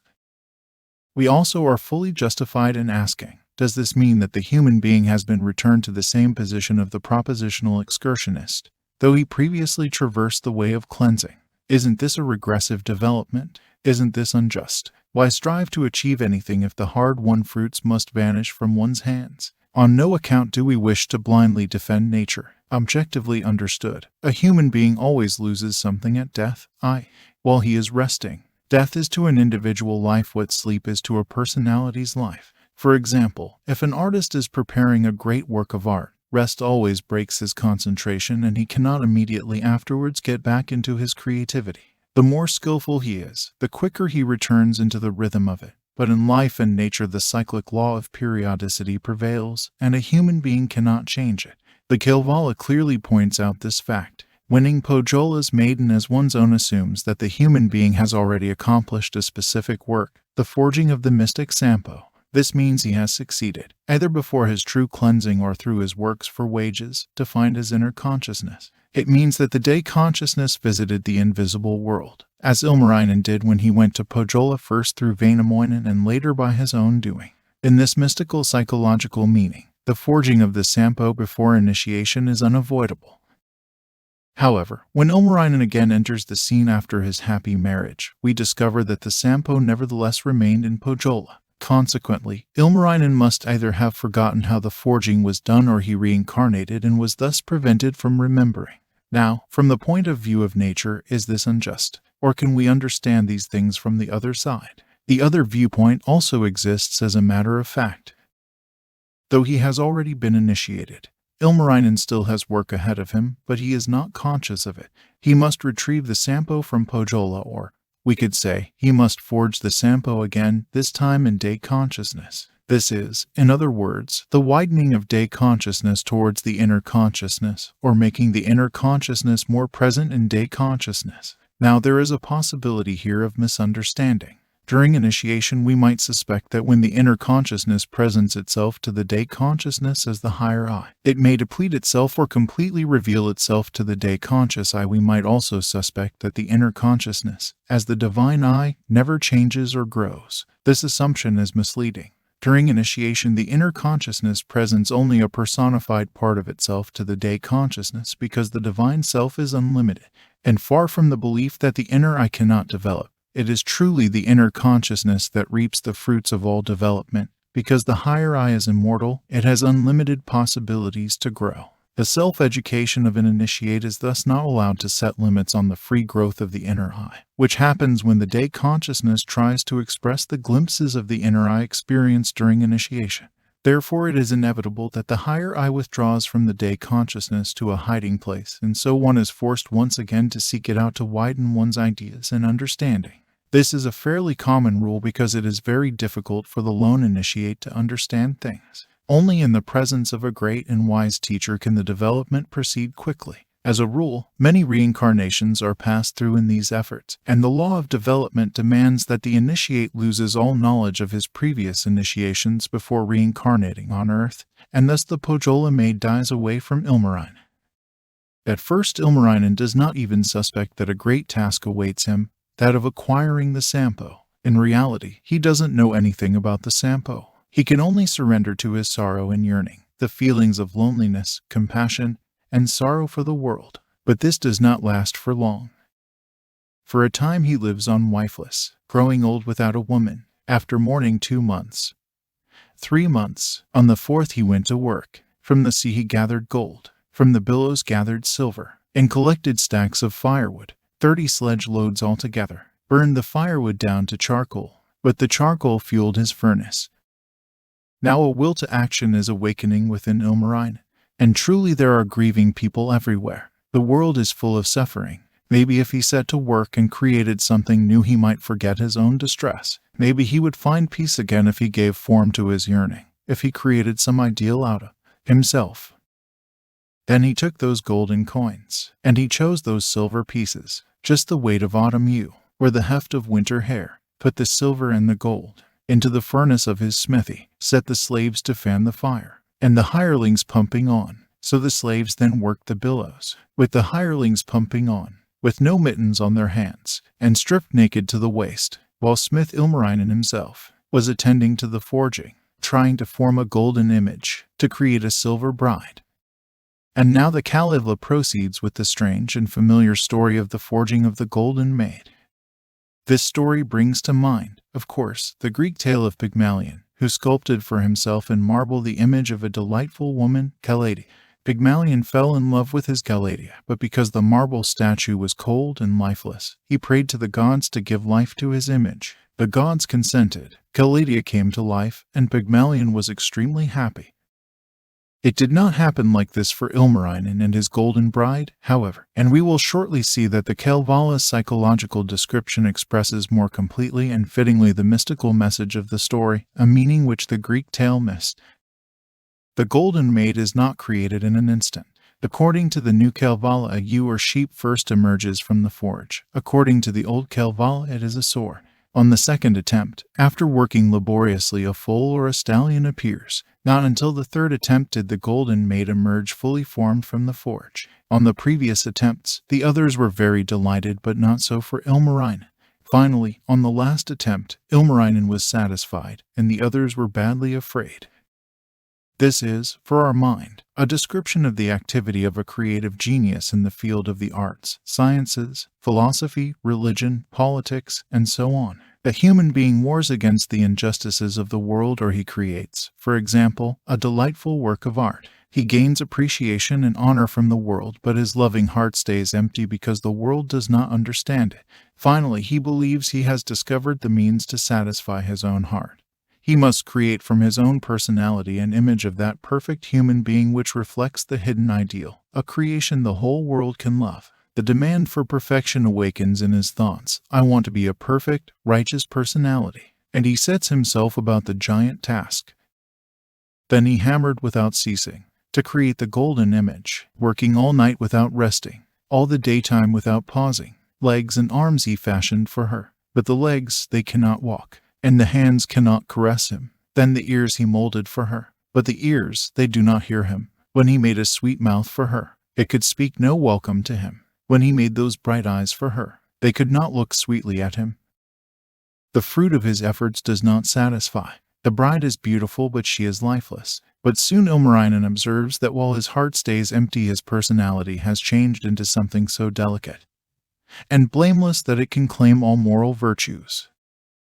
On that first night, Ilmarinen feels the cold and wants more covers, so he gets himself more covers, puts on 2 or 3 more bearskins, 5 or 6 more woolen blankets, to warm himself beside his wife, by the side of that gold image. Now, his side against the blankets, that was warm enough for comfort, but the side against the maiden, toward his precious golden image, that was cold and freezing with hoarfrost, and was freezing into sea ice, stiffening into stony hardness. Ilmarinen made a mistake, a great error. What was it? It is the mistake we mentioned earlier. He tried to create a final form and image for the living spirit of his own inner consciousness, and so he limited its infinite possibilities for growth. He fell into the sin which a commandment warns us about. Do not make graven images of me, because I am your God. All images of perfection made by human hands are limited. Images of idols. Life seeks form without the interference of human beings. Ilmarinen himself became scared. I really have nothing to do with this blameless personality. My God, what am I to do? I will take it to Wainola. Take it to old Wainamoinen. So he took it to him there. Here, old Wainamoinen, he said, here's a virgin made for you, beautiful for you to look at. And the wise man, whose voice is the same as Ilmarinen's innermost feeling, says, O you smith, my little brother, shove your girl into the fire, forge it into useful tools. It would not befit my kindred, and it would not suit me either, to go courting after gold, or go chasing after silver. Neither life nor the God of life has need of externally perfect personalities. Images of idols exist solely that they will be broken. Frozen is the gleam of gold. Icy is the shine of silver, the younger sister of Pohja's maid.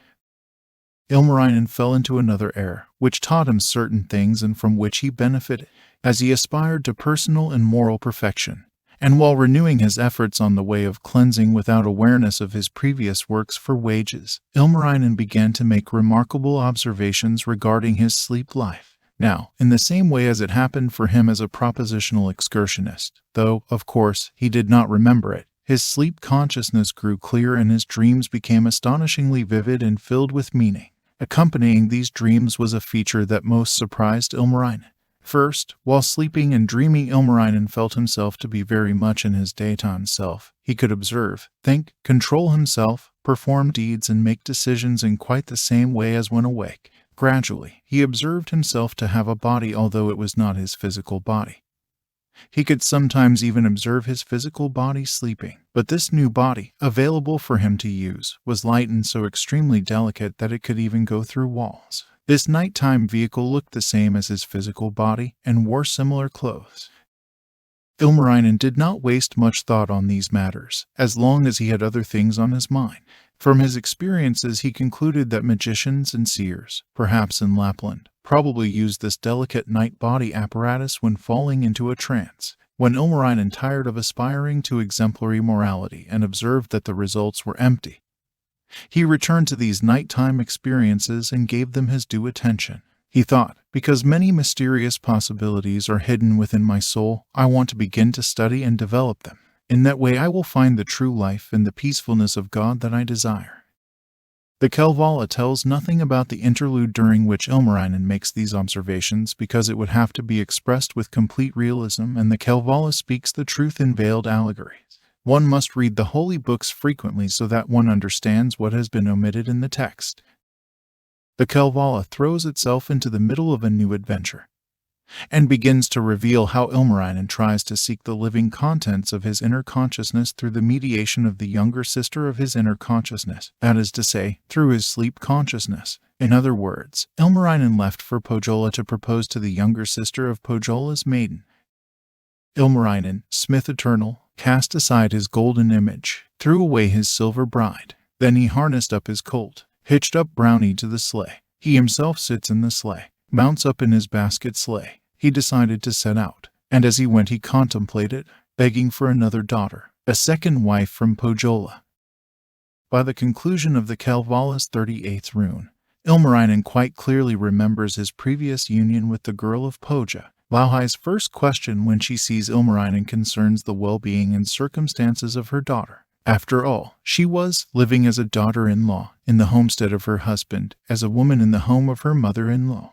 But let us remember that the Kalevala tends to condense the experiences of many lives into a single life. Thus, for Ilmarinen, the aesthetic impression of completeness requires a poetic style that is not compatible with a literal description. Consequently, we are allowed to skip the places in the rune that tell of Ilmarinen's ex-wife to keep ourselves in the main design.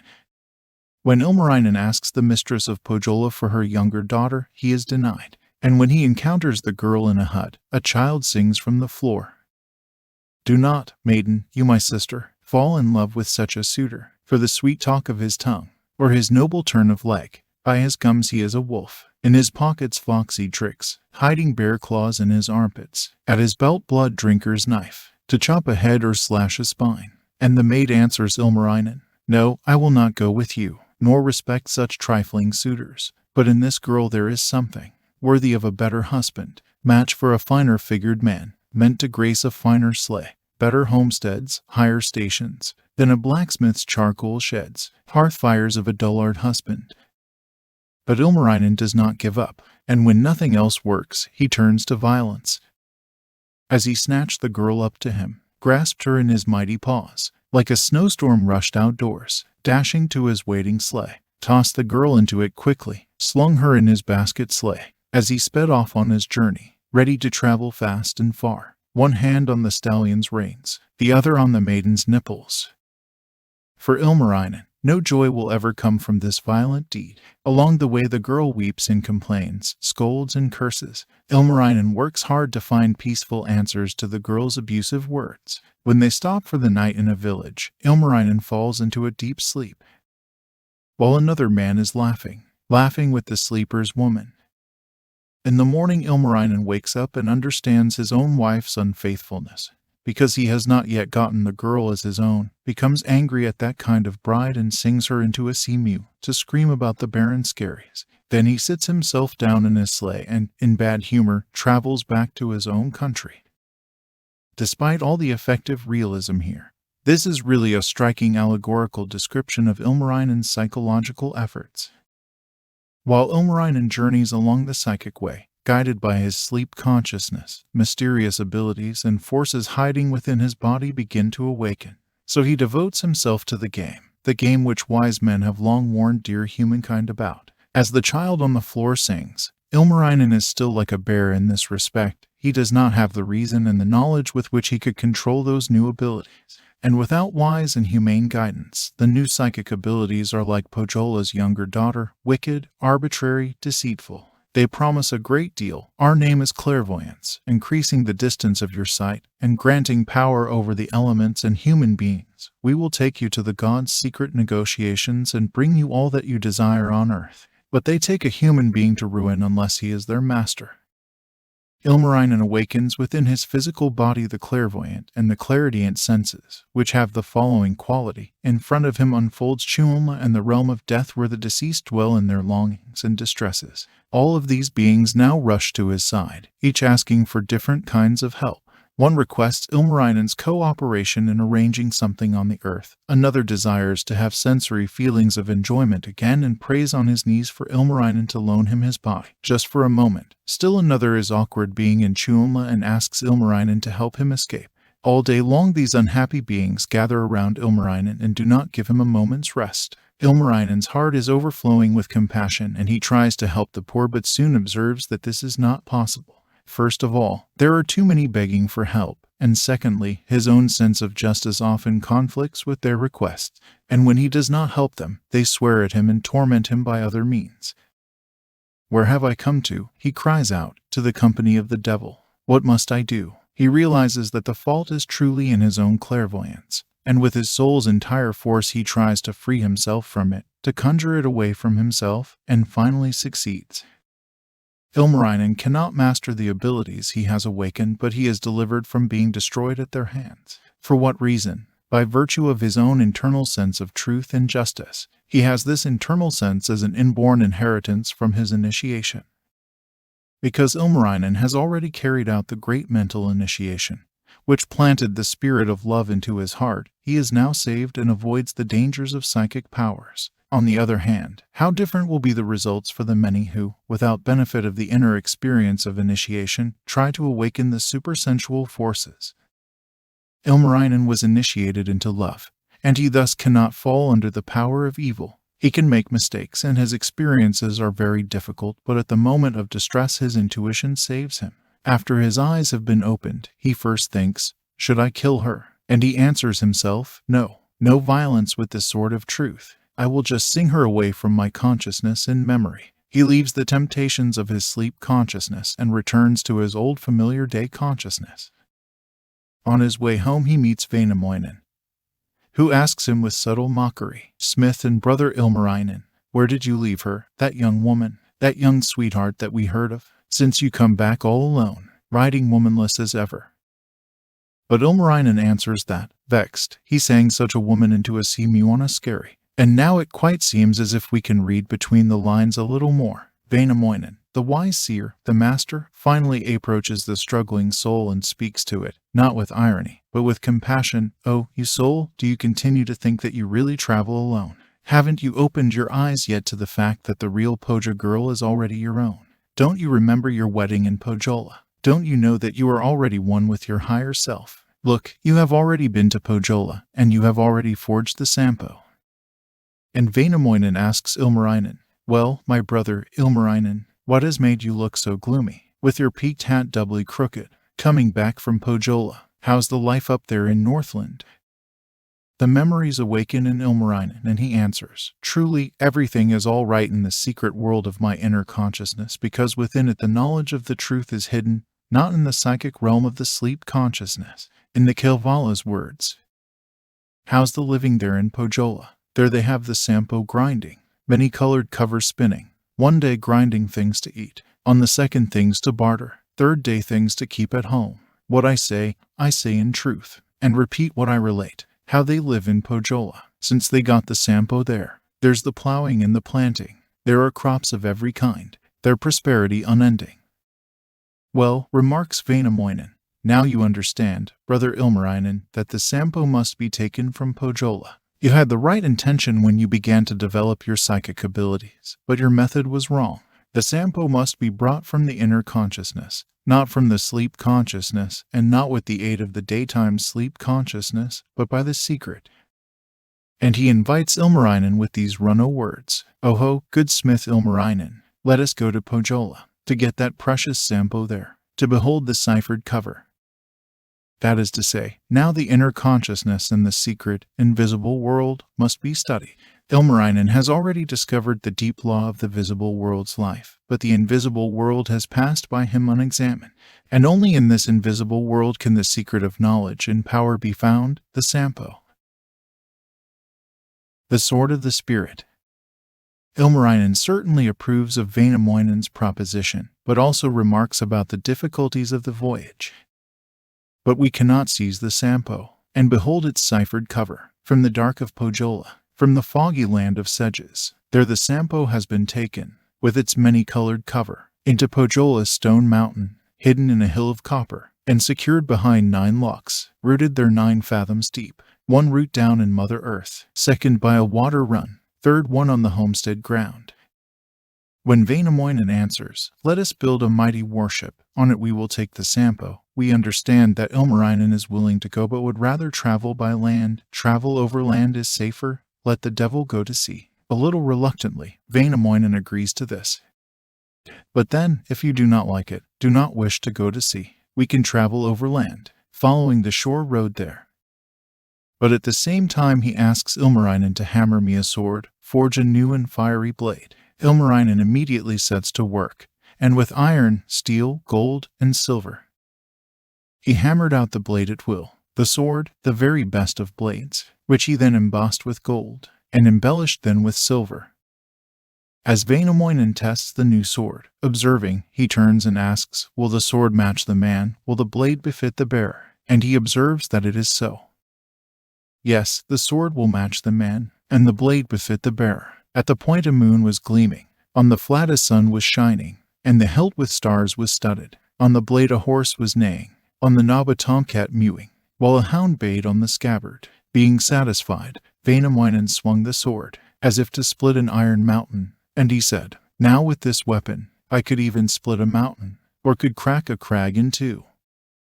And before leaving on the journey, Ilmarinen puts on his iron shirt and belts of steel. What this steel equipment is, and especially the meaning of the fire-bladed sword, is not difficult to understand. In his letter to the Ephesians, Paul says, "Therefore, take up the full armor of God, that you may be able to resist in the evil day, and having done everything, to stand firm. And take the helmet of salvation, and the sword of the Spirit, which is the word of God." Ephesians 6:13-17. Wainamoinen's fire-bladed sword is the weapon of truth and solid faith. It is a clear conceptualization of the task ahead and a firm faith in it. Ilmarinen creates this vision for himself from the teachings of other initiates, and here, a comment from us is required. We will be able to touch the greatest achievements of mystic psychology here, and, as weak as our own abilities truly are, we hope that the reader receives from our presentation a glimpse of the Kalevala's remarkable knowledge and wisdom in these matters. For Ilmarinen and for all human beings aspiring to the true way of knowledge begins at this moment. Now he becomes a Sampo excursionist or a Sampone. As before Pohjola's wedding he was a propositional excursionist. As a propositional excursionist he cleansed his personality, and thus became a proper bridegroom for Pohja's maid. Mentally understood, his work was negative and passive, or, shall we say, female in quality. To contrast this, now as the Sampone excursionist he has before him a wholly male goal in life. We have already seen how in the initial preparations, in the forging of the Golden Maid and in the proposal to the younger girl of Pohja, energetic activity was required, although this was to some extent essentially a cleansing. What then is the essential task of the truth-seeking human being? As we have already mentioned, the task is to create an immortal apparatus out of his own perishable human body, to be filled and used by knowledge and power, into which the consciousness of Logos or God can descend when the salvation of humanity demands it.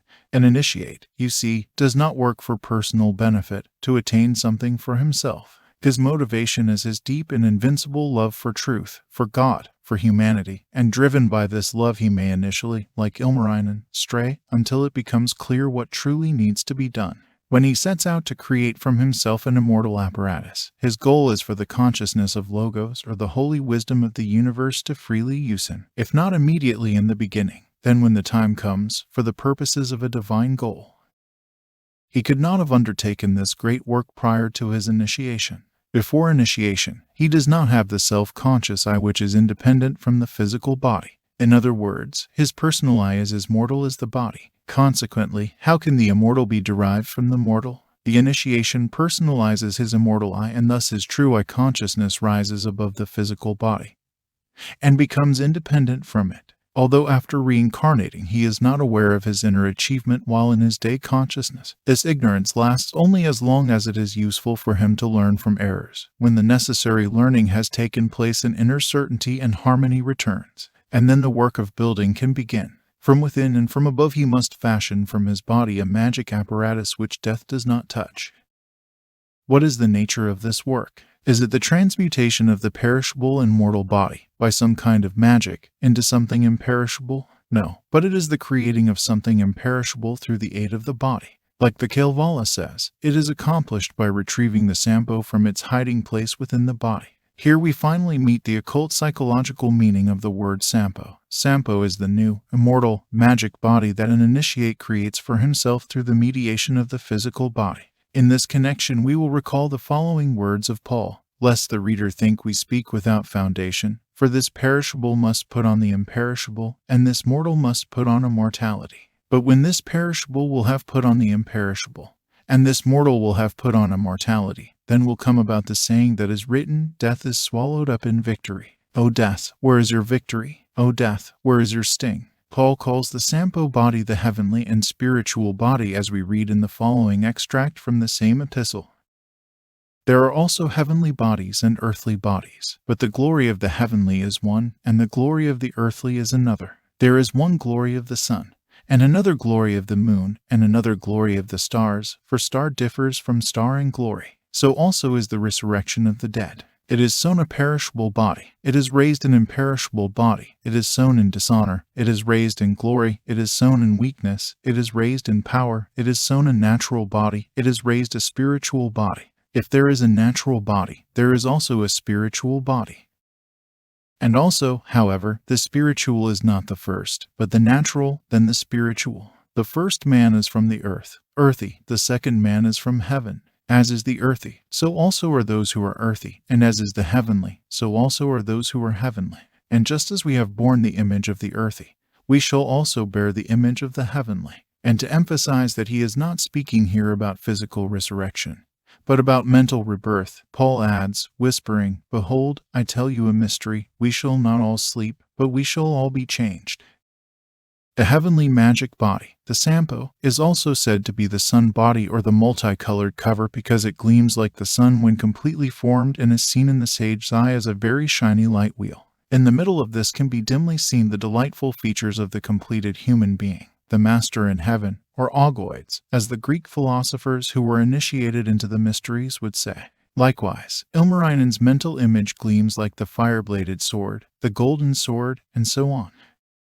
The building of the spiritual body is divided into different periods, each with corresponding achievements, which in modern theosophical literature are called initiation. One learns of the first level of initiation, the second, and so on, and the abilities and knowledge attained in each is explained. The terms and divisions vary according to the system used, but, essentially, the goal and the way is the same. The ancient Finnish system mentions two main places on the pilgrimage. One is the wedding at Pohjola, which completes the long journey of the propositional excursionist. The second involves obtaining the Sampo, which ends the troubled journey of the Sampone. However, as the propositional excursionist had several works for wages to fulfill, so also the Sampo excursionist has several tasks to complete before managing to achieve the Sampo for himself, and the Kalevala presents these in comparable detail.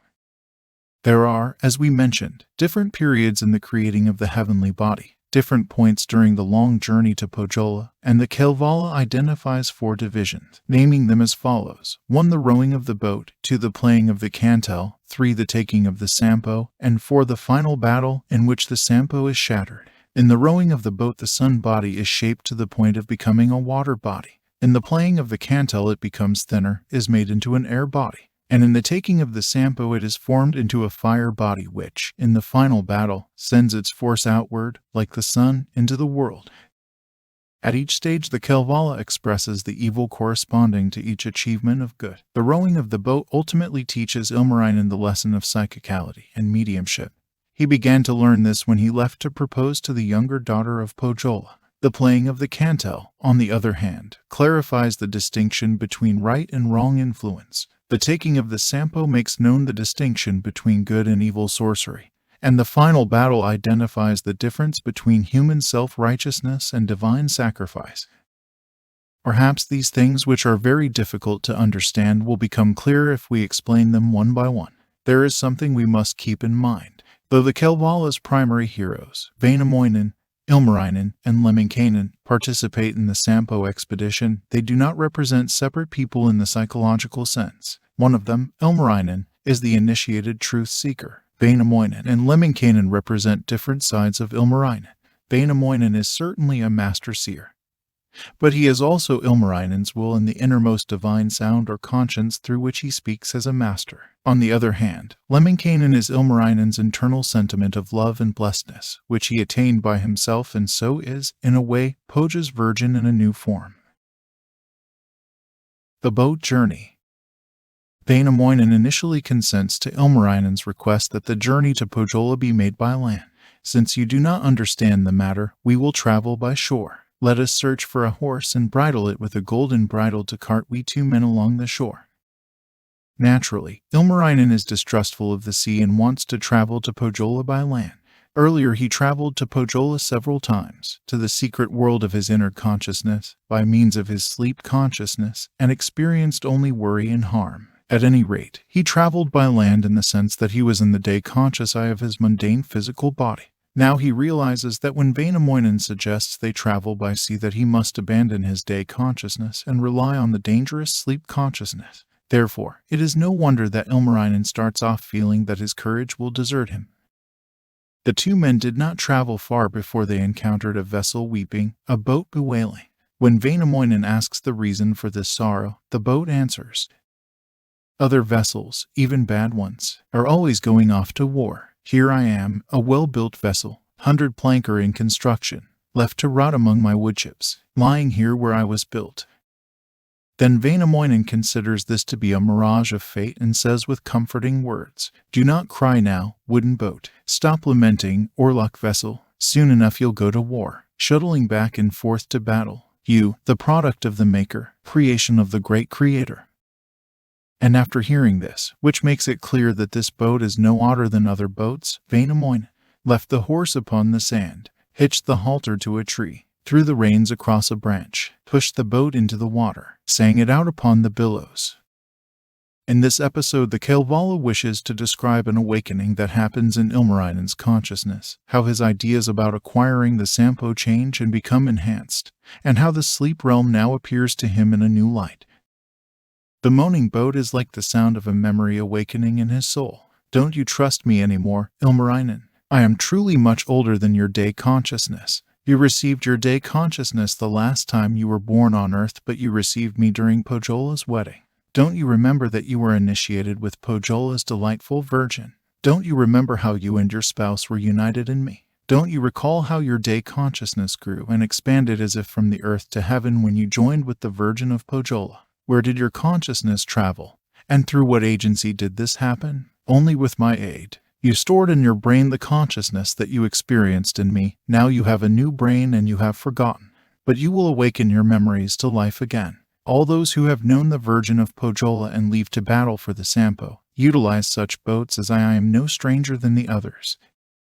It begins to dawn within Ilmarinen that he does not need to rely on the resented and dangerous sleep consciousness. The consciousness and the apparatus of this consciousness available to him do indeed have their origin in the sleep world.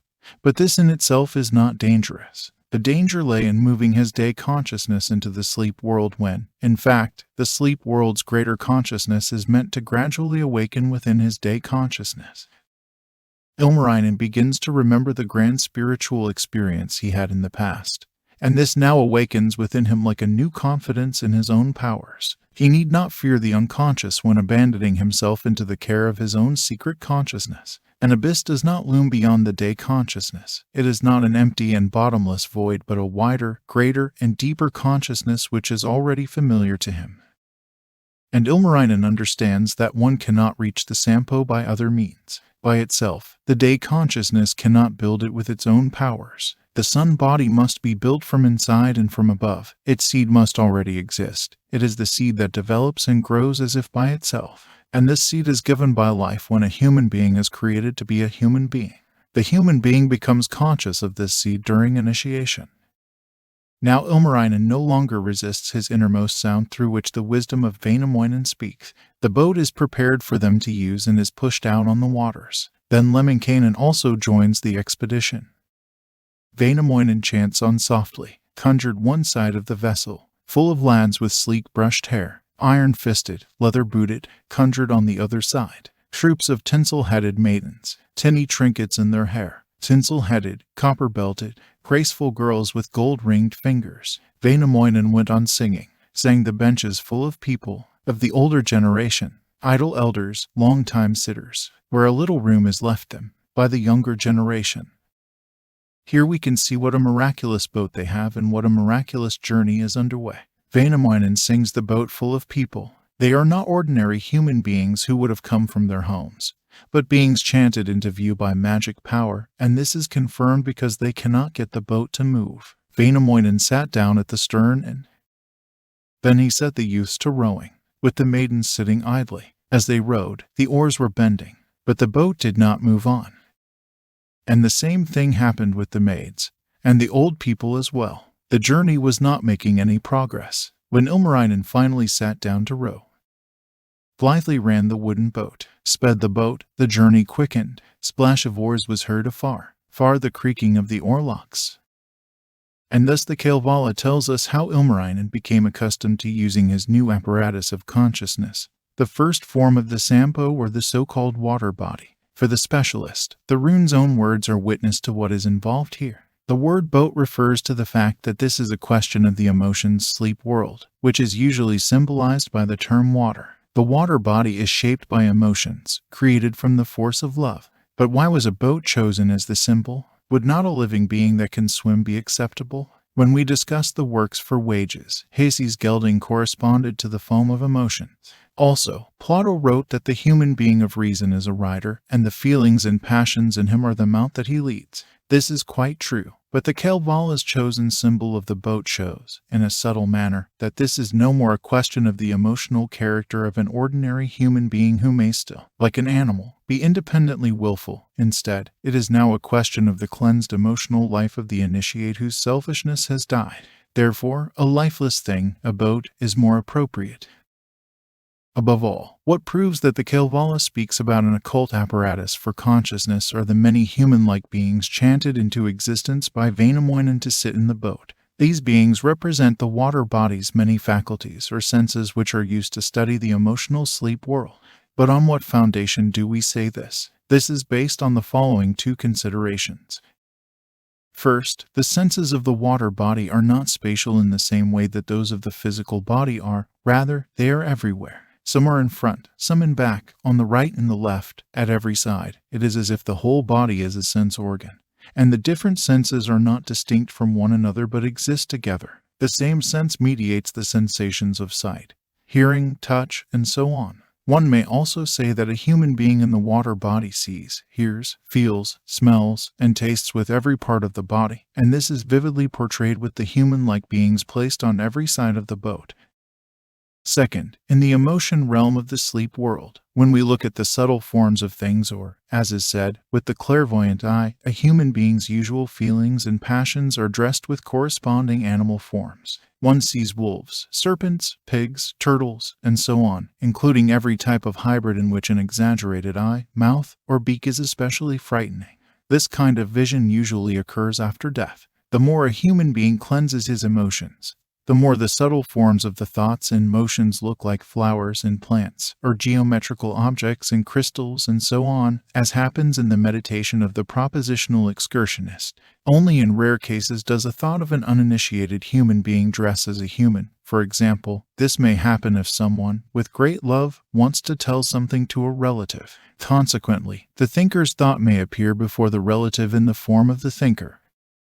It is different, on the other hand, for the seer who is advanced. His personal thoughts always dress, unless he wants it differently, in the human form. Why? The human form is a symbol. For example, if a seer wants to inform his student of something, he sends a thought to the sensitive student.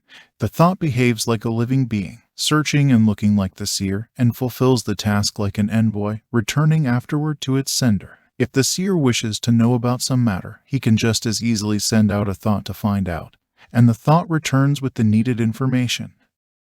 In the sleep image world of emotion, the form taken tends to correspond to the content. Only they who master the laws and forces of that world can deceive. Human beings who happen to be there are like helpless children, and are recognizable only by their mere existence. Since the faculties and senses of the water body are portrayed as human-like beings looking around, this means they are autonomous, self-acting, and self-conscious. It is as if the human being's day-conscious eye is present within every faculty of the water body. In this we can understand how versatile and expansive is the consciousness of this boat's activities in the sleep world as compared to the brain consciousness. One can study with those organized faculties and senses the side of the inner consciousness corresponding to the unseen cosmos, which is called water. As such, he may in a vision be able to study the human soul's different emotional states, the fate of the deceased in Tuolma and in the heavens. However, the Kalevala's rune also reveals that those self-acting faculties simply cannot move the boat. Ilmarinen alone can use his vessel and be its master. Wainamoinen, the divine conscience of wisdom, has the stern. We explained earlier why Lemminkainen joins the company. The memories of Ilmarinen awaken, and as a result he renews his connection to his higher emotional I, which is now represented by Lemminkainen. The playing of the canto. The next stage in the building of the sun body is the organizing of the air body, or, as the Kalevala says, the preparing of the cantle, rather than being a new apparatus. This is the rebirth of the water body, fitting it with new faculties, so that new vistas in the invisible world will be open for the human being to study. The Sampones go peacefully ahead. Their happiness affects the other beings of the invisible world.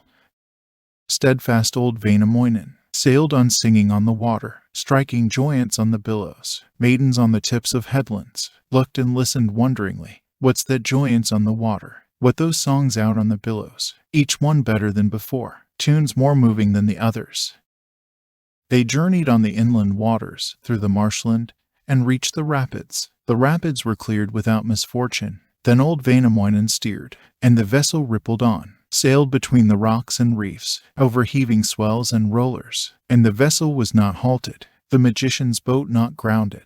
But suddenly trouble appeared, and an insurmountable obstacle arose before the Sampones. But as soon as they were out upon the open water, suddenly the boat stopped moving, and the vessel stood stone still. There the boat was firmly grounded, vessel fixed and motionless.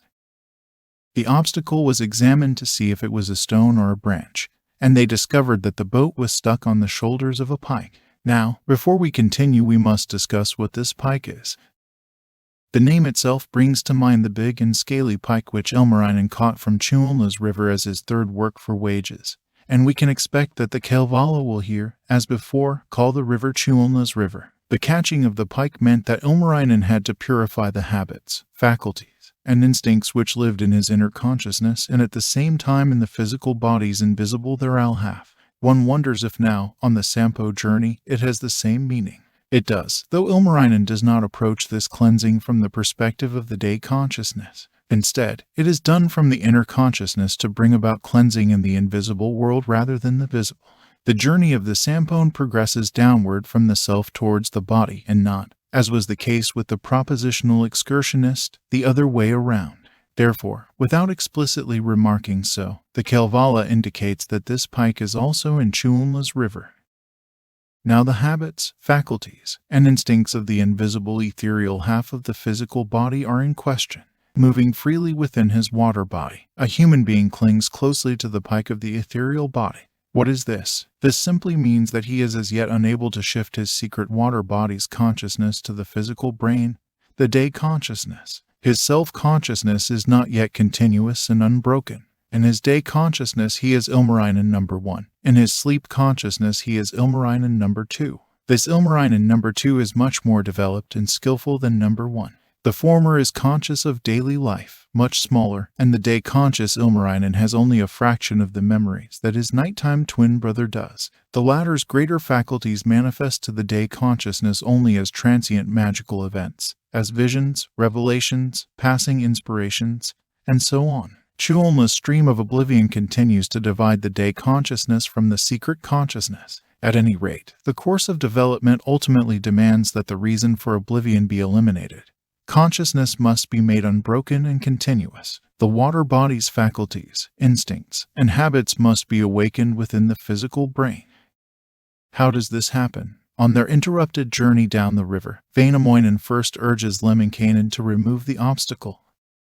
Slash your sword through the water, and just cut the fish in two. Lemminkainen pulls the sword from his belt and slashes with it through the water, reaching down beneath the vessel, so that he himself fell in, plunging headfirst in the billows. When Lemminkainen fared so badly, Ilmarinen interferes in the situation and seized the fellow by the hair, snatched him up out of the sea, and remarked, "Everybody is designed to be a man."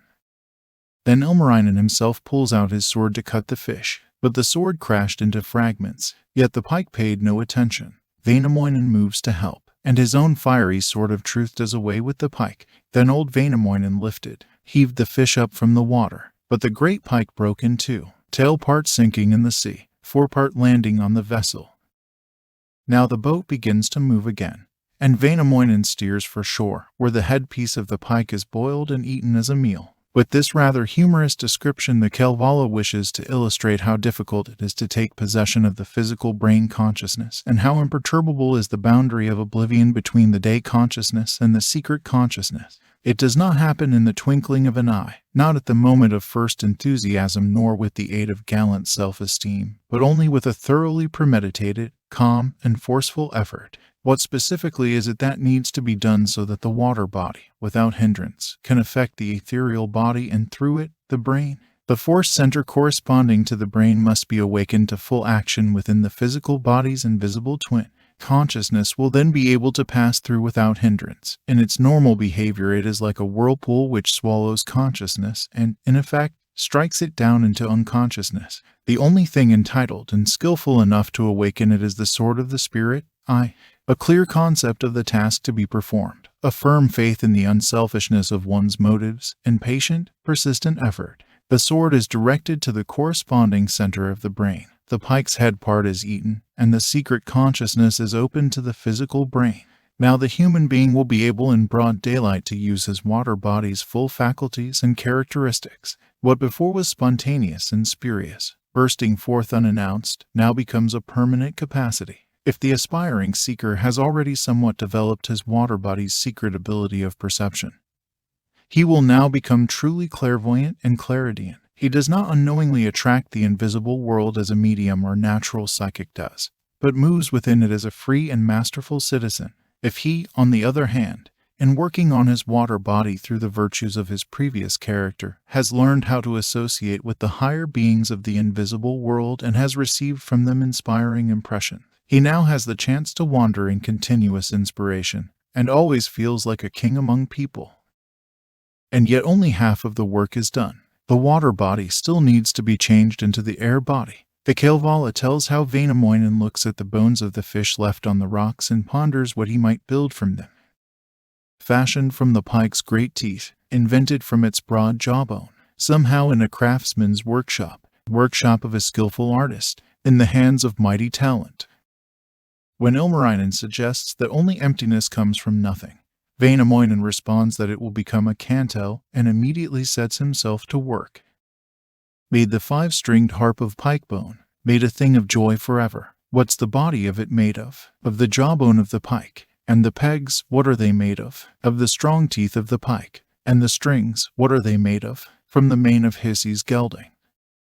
In a variant of the 44th rune, the body of the cantel is made of a weeping birch, which had grievingly complained of its sorrows to Vainamoinen. The pegs for his cantel are obtained in the following way. In the barnyard grew an oak tree, tall old oak tree at the yard end. On the oak are level branches, on each branch an acorn growing, on each acorn a golden wheel, on each golden wheel a cuckoo. When the cuckoo there is calling, his 5-noted song is singing. From his throat bright gold is welling, from his beak the silver pouring on a golden hillock, down upon a hill of silver. From this oak will come the harp pegs, screws to fit the curly birch frame. And finally, as Vainamoinen leaves to seek strings for the cantel, he sees a maiden sitting in a clearing, singing away the evening while waiting for her beloved. Vainamoinen asks her for some of her hair to use as strings, and she gave him of her tresses, of her long, luxuriant tresses, 5, 6, even 7 strands, and they made the joyful harp strings. Tongues of gladness everlasting. And then the wonderful and familiar description of the playing of the cantel follows in both variants. First, the other heroes try to handle the new music machine without any success. Eventually, Vainamoinen places the cantel on his knee and charms all of living nature with his playing. Here the Kalevala conveys an impression of the manner in which the water body is changed into the air body. In other words, how the cantel is brought into the boat. This cantel is made from the noblest and most artistic faculties of the ethereal body. Most notably, the weeping birch which went into making the cantel represents the finest forces of poetry and love. The head of the cantel is the brain and its strings go through the heart. Everything within the human being which is holy and beautiful, profound and magnificent, is gathered together to form a playing machine through which all living and deceased beings rejoice, are consoled, and made happy. And who can play it? Only Vainamoinen. The human self cannot, and neither can the initiated self. Only the eternal loveliness of the great wisdom can, the sound of which is heard in the divine spirit of the initiate. Here the Kalevala describes a profound and remarkable thing in the mystical psychological development of the initiate. He finally achieves for a moment his longed-for ideal. Just once his yearning is fulfilled, finally his lengthy absence ends with emergence in his personal consciousness with God. While playing the cantel, he feels he has become a self-conscious medium of the force and influence of God, Logos. God's force, divine life and consciousness fill the entire solar system. In him we live, move and are. Without the sun energy of our Logos there can be no life on earth. Without his sunny consciousness there is no consciousness in the cosmos. When the cantel is formed between the heart and the brain of an initiate, he receives an immediate connection with life's force of Logos. He becomes a son of God who has for his use his Father's forces. This is his ascent to the mountain of enlightenment, his crowning with the crown of immortality. How beautifully did the seers of the Finnish people conceptualize this point. They loved to think of nature as a worker, an artist, a visionary. And when they wanted to show a human seer immersed in his enlightenment and honor, they put him on the joystone, upon the songrak, high upon a silvery hill, upon a golden knob. In his hands the cantel sends out in tonal waves the Creator's happiness and exuberant life force to penetrate the hearts of his created ones. When the water body is changed into the air body, the initiate becomes filled with the Holy Spirit. His face shines and, in addition, human beings are charmed by him and are moved to worship him. Naturally, this is not permanent. It is a gift from above. It will occur when the Logos desires and needs it to. The wind blows where it wishes and you hear the sound of it, but do not know where it comes from and where it is going. So is everyone who is born of the Spirit, John 3-8. But it is great to be a servant of the Master and one who fulfills God's will, always remembering how great it is to be a mouthpiece of Logos or God's finger on earth, though it may not happen more than once in life. The effects are preserved in Vainamoinen's tears, even though they have changed into something else. Swollen, rounded into pearls, into blue freshwater pearls, that would honor any queen and delight the great forever. And that honor is only given to the one who has found himself, one whose higher self has emerged victorious, and then, as Ilmarinen and Vainamoinen steps onto the songrak. Human beings influence each other continuously at all times, whether they know it or not, or consciously will it. The effects are sometimes good and sometimes bad, but this is perishable and vanishes away until the time when God manifests his influence through them, and death is unmasked to reveal its immortal face. The theft of the Sampo. Before the Sampo, the sun body is completely ready, the air body must be transformed into the fire body. In addition, the human being's physical apparatus must be fashioned into God's shape so that the initiate can feel the gloomiest forces of hell and can agree with the prophet. And if I found myself in the deepest hell, even there you would be with me, O God. As you know, the deepest secrets of magic, knowledge, and power are hidden in the physical body and in its ethereal twin. Until the truth seeker has won these, the ancient Finnish wisdom does not consider him to be a perfect seer, because some of these forces can be awakened for selfish purposes. Through energetic self-torture devoid of true mental development, they are also called the forces of witchcraft or black magic. We can understand this if we remember that a human being is a microcosm or a miniature reflection of the solar system, of which he is a member. Consequently, his physical body corresponds to the larger body of the cosmos. We can equally say that a human being's intellect is a miniature reflection of the intellect of Logos. As an organ, the human brain corresponds to the world's brain and God's pure reason can use it. In addition, as a human being's love is part of God's love, a miniature form of it, the human heart corresponds to the world's heart and, moreover, God's unlimited compassion can manifest through it. But in a human being's body there are organs which, in a manner of speaking, are stronger than the head and the heart, for example, the genitals. The stomach says, I need nourishment, and the head must serve it. The genitals say, we want to make a family, and the heart hurries to serve them. One who aspires to become a black magician merely needs to command himself to not serve the stomach. And to the heart he commands, you will not serve the genitals, you will serve only me, for I am your master. In comparison, one who aspires to become a seer satisfies his stomach's needs in the same way that he pleases his head, and sets his genitals in the service of the heart right away. He does not pretend that he himself is the master of his head or heart, but instead seeks the truth which his head can serve, and the love of God in which his heart can bathe. Ultimately, the seer must study both the stomach and the genitals and win them in a new way, in order to connect with the cosmic forces corresponding to them. And the same is true for the other physical organs and their corresponding forces. One must not think that they are lower than the head and the heart. One is not allowed to despise them and brand them animalistic. There is no lower or higher in nature, nor better or worse. In its great economy, everything is good. Everything is in its own place, serving its own purpose. And if we wish to classify them into rank and file, we might just as well call the lower forces the highest, because they are deeper and more difficult to attain. Therefore it is said that the forces of black magic or sorcery are the last which a white seer might employ. In the 42nd rune, the Kalevala describes with great drama the formation of the fire body, the final taking of the Sampo as one's own. In terms of white magic, this takes place from within, from inside the unseen world. After having traveled on the wide open sea, the seer's boat arrives in Pohjola. The three men step into the hut and Pohjola's mistress asks what message the men bring. Vainamoinen answers plainly, "All our news is of the Sampo, and concerns the ciphered cover. We are here to share the Sampo, and to view the ciphered cover." The mistress of Pohjola hurries to exclaim that the Sampo is not to be shared. There is never enough, good fellows, and one grouse for two to share, nor for 3 men and a squirrel. Vainamoinen makes up his mind. "If you will not share it with us, give us just the other half, then we'll take the whole mill with us." And Lauhi, greatly offended, calls her warriors to take up arms. But then Vainamoinen sits down to play the canto, and with his playing enchants Pohjola's people into a deep sleep. Then the men move to seize the Sampo. In dark Pohjola's stone fortress, there inside a copper mountain, well secured behind 9 locks, and an inner bolt the 10th. Vainamoinen chants softly while Ilmarinen oils the locks and hinges, and soon the heavy doors swing open. "Now, you wayward son of Lempi, my great friend, go get the Sampo. Heave the ciphered cover up."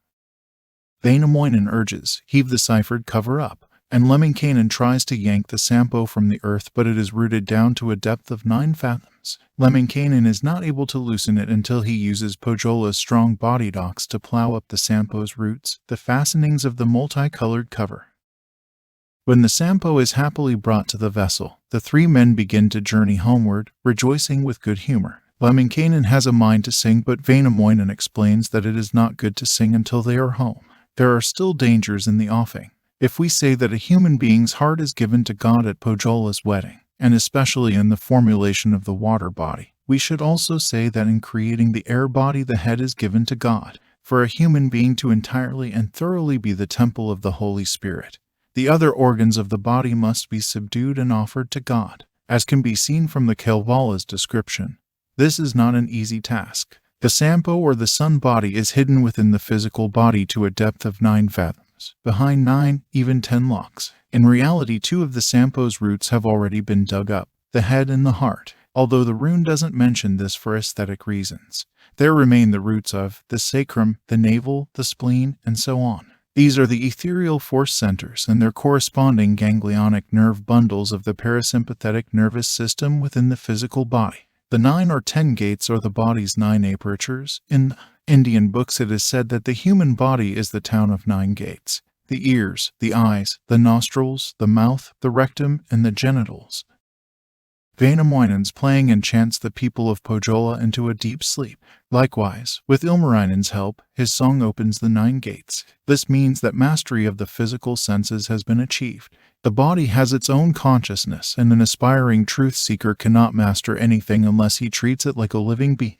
It is good to get one's senses under control so that they can be closed and opened at will. Then one will not see unless one wants to, will not hear unless one wants to, and so on. If one lets the vision of God in, one eclipses the human sight. Likewise, if one lends his ears to the Creator, the human hearing is erased.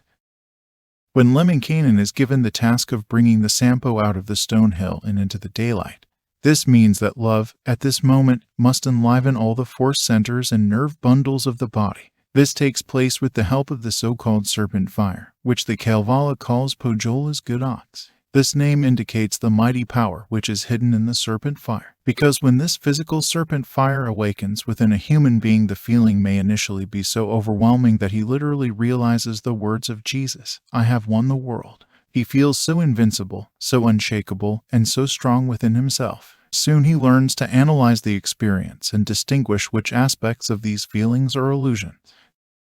Only love, that is Lemminkainen, is qualified to awaken this force within the body, otherwise the power irresistibly pulls one into black sorcery, which is to say, using the supernatural faculties for selfish purposes. Immediately thereafter, when the Sampo is obtained and Väinämöinen orders it homeward, to that misty point of land, at the head of Foggy Island, there to keep it for good fortune, to abide thereon forever. The meaning is that the Sampo is not owned by the physical day consciousness but vice versa. The Sampo is in the invisible world, in the inner consciousness, even though it was collected from the hiding places within the physical body, though it was created in all its different forms with the aid of the physical body and from its materials. The physical day consciousness is its humble servant. The great work has been fulfilled, and who should rejoice more than the human being who has accomplished it? Väinämöinen sailed away, steering with a cheerful mind, happy to be going homeward. Final doubts. Väinämöinen's presentiment of danger hit the nail on the head.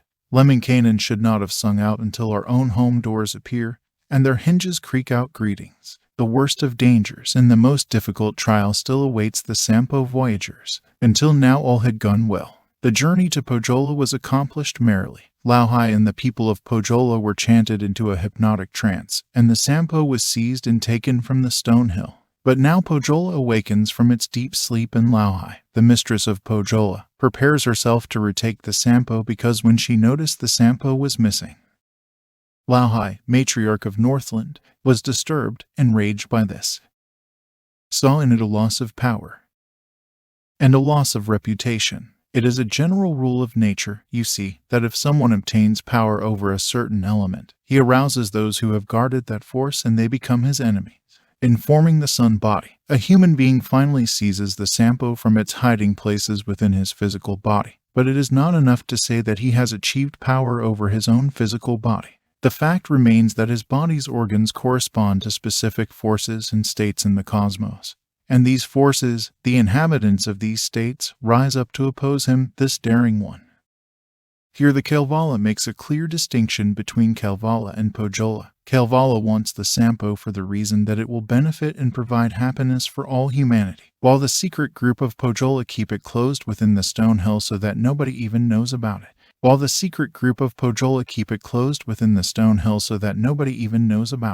As an exponent of the forces of darkness, Lauhai prepares herself to chase down the Sampons, and, invoking her ability to conjure, she calls up a fog, Ikuturso, and a storm to torment the voyagers out on the sea. These three oppressive hazards are the fog of suspicion and despair, the Ikuturso of selfishness and passion, the old dragon, and the storm of indiscreet activity and influence. These are not personal weaknesses, but collective forces within humanity which attack and initiate. Then the mist maid, fog dispenser, breathes a vapor on the sea, and the air is filled with fog, which delays old Väinämöinen, holds him there for 3 whole nights, halted on the blue sea surface, keeps him from his destination, or from traveling anywhere. It is humanity's great suspicion, despair, and exhaustion that surrounds a sailor and mockingly seduces his soul. What, are you delirious? Are you better than we are? A moment ago you boasted of your strength, you won the world, you were at the level of the gods, and now you are the most tired of the tired. Where is that force which you felt in your limbs? Where is the God whom you trusted? It was an illusion, vanishing and perishable as everything under the sun. You were abandoned, as were we. Emptiness and darkness laugh at you, as it does at us. Do you think that someone can become a god? Deceit and lies are everywhere. Not a single human being has attained what you seek because darkness is always stronger than the light. The human soul experiences a dark night of distress and may end in destruction unless he remembers the sword of the Spirit on his belt and raises the truth up high from the depths of his own depressed human state. He has lived for the truth and fought for it. After standing for 3 nights, moveless on the blue sea surface, Väinämöinen spoke out firmly. There is not a man so feeble, not the most incompetent, who must yield to cloudy weather, or be overcome by fog. With his sword he struck the water, slashed the blue sea with his iron. There a jet of mead rose gushing, and a flow of honey followed, and the mist rose up to heaven, and the fog dissolved in air, so the sea was clear of mist, and the billows free of fog. There the sea lay widely open, and the world was big again. When this first danger passed, another appeared. After a bit of time had passed, like a tiny rash of rain, then they heard a wild commotion. Down beside the red boat's planking, foaming waves were roaring high, rolling in on Vaino's vessel.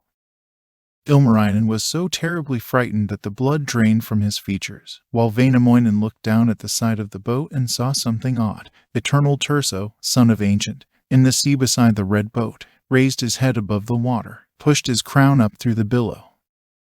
This is humanity's millennial egoism and bestiality, which in the form of an old dragon raises its head up from the depths of the cosmic consciousness. How far do you think you will get with your unselfishness? How do you suppose the world will benefit from it? Don't you know me? Don't you know that I keep human beings tightly wrapped in my fists? Everyone serves me. I am the god of humans. What can you do with your knowledge? Who cares? And what knowledge can you have without me? I am the truth that humans seek. I present them with the only real happiness and blessing, something they continuously long for, the satisfaction of their passions. You, now, serve me also, and abandon your fanciful ideas about raising up humanity. A human being will be as frightened as Ilmarinen to see this monster of mammon which commands all humanity on their knees. But Vainamoinen does not hesitate. Old reliable Vainamoinen caught the creature by the ears, heaved him up and questioned him. Eternal Turso, son of Ancient, why do you rise up from the sea, lift yourself above the billow, and reveal yourself to humans, even to a Kalevalander? Sternly and seriously he questions this monster of egoism. Why has he cared to show himself to a son of God? Overwhelmed by fear, Turso confesses that he thought he would kill the family of Kalevala and get the Sampo back to Northland, promising at the same time that he will no longer consider this if he is allowed to return into the depths of the sea. What else could be done? Egoism cringes in the face of righteousness, and its soundless prayer is, "Save me, let me live, I will leave you in peace." And righteousness spares egoism because the generosity of a single human being does not eliminate evil from the world. Vainamoinen throws Turso back into the billows and commands him never again to rise from the waves. Never has he risen since, nor will he rise up from the water, never in the sight of humans, not as long as sun and moon, and the cheerful daylight brighten, or the sight of sky delight us.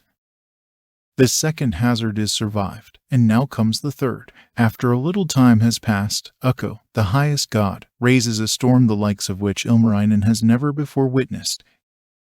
Then the winds began to blow, vehement storms to rage with fury. High the west wind lashed the water, and the southwest with more fury. Even stronger blew the south wind, while the east wind whistled madly, awesomely the southeast howling, and the north wind weirdly wailing. Trees were stripped of all their foliage, firs denuded of their needles, heather bared of all its blossoms, and the grasses of their sheaths. Black ooze from the bottom rose, to ensoil the lucid waters. This represents humanity's weaknesses of independence and mindless activity, which pulls people into its whirlpool without helping anyone. Don't you, who want to be wise, see the blindness underlying human life? Don't you see that a human being is just a trembling poplar leaf in the storm of evolution and fate? What new careers do you imagine? What can you teach humans? What? You want to make humans independent and free. The same human beings who scream for help as soon as I appear will give up just to be allowed to breathe calm air for a moment and think. And they do not even know me in my full fury. They call my silence a storm and dread it, but in my rage they become transfixed. The less they need to think and strive, the happier they are. They love to float along with the wind. What can you do for them by yourself? You will just awaken their hate and contempt. Ilmarinen goes out of his mind for a while, but Vainamoinen reproaches him, saying that weeping will not ward off evil nor crying cancel evil days. Together with Lemminkainen, Vainamoinen calms the storm and the churning billows of the ocean with a chant, and they repair the boat to protect it from the waves. In this way the initiate conquers this last distressing trial so that he no longer worries about what he has seen or heard. Let the fist of fate be however tight, and let the whirlwind of development be however austere. The task of a human being is to ascend to be the master of one's own fate, because only then can one be admitted as a son of God. Spiritual development exists for this reason, and fate will serve those who pursue it. The last battle. The last battle against the dark powers of Pohjola, against the angels of evil and darkness, takes place in the invisible world. However, a shadow from the divine battle is projected into mundane life, giving rise to hate, persecution, contempt, and oppression. It begins with the great conflict at Gethsemane. A human being anticipates the final offer, but struggles within his soul and is frightened by it. "Take this chalice away from me," he prays with a tormented bloody sweat on his forehead. But soon the decision comes, "I only want what you want, Father." The Kalevala describes this anxiety so dramatically and so effectively, yet with such a peaceful intention, that we must refer here to the entire episode in Run 043. In the meantime, Vainamoinen, sailing over the blue sea surface, is addressing Lemminkainen. "O you lively son of Lempi, you, most precious friend and comrade, climb up there now to the masthead, scamper nimbly up the mainmast, see what weather looms before us, keenly scan the sky behind us. Do the horizons show up clear? Are they clear or unsettled?" Lemminkainen ascends the mast and observes the sky. "It's all clear," he calls, "just a tiny cloud to the north," said old Vainamoinen slyly. "Now you may be simply fibbing. There may be no cloud at all, nor a little cloudlet either, but a sailing boat behind us. Look again, and look out sharply." Lemminkainen looks again and informs him that he sees an island far away, with aspens full of falcons and birch trees full of speckled wood grouse. "That can't be," said Vainamoinen. "Surely falcons they are not, nor can they be speckled wood grouse. They're the boys of Pohjola. Look out carefully the third time." When Lemminkainen looks for the third time, he recognizes his mistake and yells down that Pohjola's vessel is coming. 100 men on benches rowing, 1,000 more just sitting. Vainamoinen saw the truth, recognized the situation, and without pondering the situation anymore, he orders the rowers to do their best so that Pohjola's vessel does not overtake them. Rowed the craftsman Ilmarinen, rowed the wayward Lemminkainen. Everybody rowed and rowed, straining bent the piney oars, with the rowan rowlocks whining, and the pinewood vessel rocking. Like a seal the prow surged forward, as the stern wake roared like rapids, while the sea boiled up in bubbles, and the foam in balls was flying. However, the sailing ship from Pohjola is faster than the Kalevala's rowboat, and old Vainamoinen felt his ruin coming on him, saw the day of doom before him. Vainamoinen foresees that the battle against Pohjola will be disastrous for his own people, but before he abandons hope, he tries his mighty powers one more time. Turning to his faculty for magic, he conjures a huge rock underneath the sea into which the vessel of Pohjola might sail. And so it happened. Rushing came the Northland vessel, cutting straight across the rollers. On the unseen reef it grounded, held fast by the hidden island. There the wooden boat was sundered, and the 100 river broken. Into the sea the masts went splashing. Down with them the sails fell flapping, for the wind to blow away. By cold Ahava far driven. Lauhi, mistress of Pohjola, leaps into the water to lift up the vessel but sees that it is broken up and badly damaged. After thinking for a moment, she changes herself into an enormous eagle, one wing grazing the clouds, the other touching the water. She loads all her armed warriors onto her tail and under her wings and flies onward to assault the heroes of Kalevala. There the Dame of Northland's coming, a peculiar bird approaching, from its shoulders up a hawk, but in body like a griffin, overtaking Vainamoinen. She alighted on the masthead, moving quickly to the yardarm, overbalancing the vessel, so the boat was near sinking, vessel almost keeling over. Ilmarinen prays to his god for protection in the impending battle, but Vainamoinen asks, half mockingly, if the mistress of Pohjola has decided to share the Sampo. In answer she cries out, "I do not intend to divide the Sampo with you, you wretch," and tries to grab hold of the Sampo in the boat. Now begins a most difficult battle. Lemminkainen pulls out his sword, strikes out and cries, "Down, you men, and down, you swords! Down, you worthless warriors! From beneath the wings by hundreds, from each feather tip by tens." Vainamoinen sees the end approaching. Vainamoinen, knower eternal, judged now that his hour had come, felt the moment had arrived. He takes a paddle and strikes at the eagle's claws, one after another, as they dig into the Sampo, until all that remains is one weak little finger.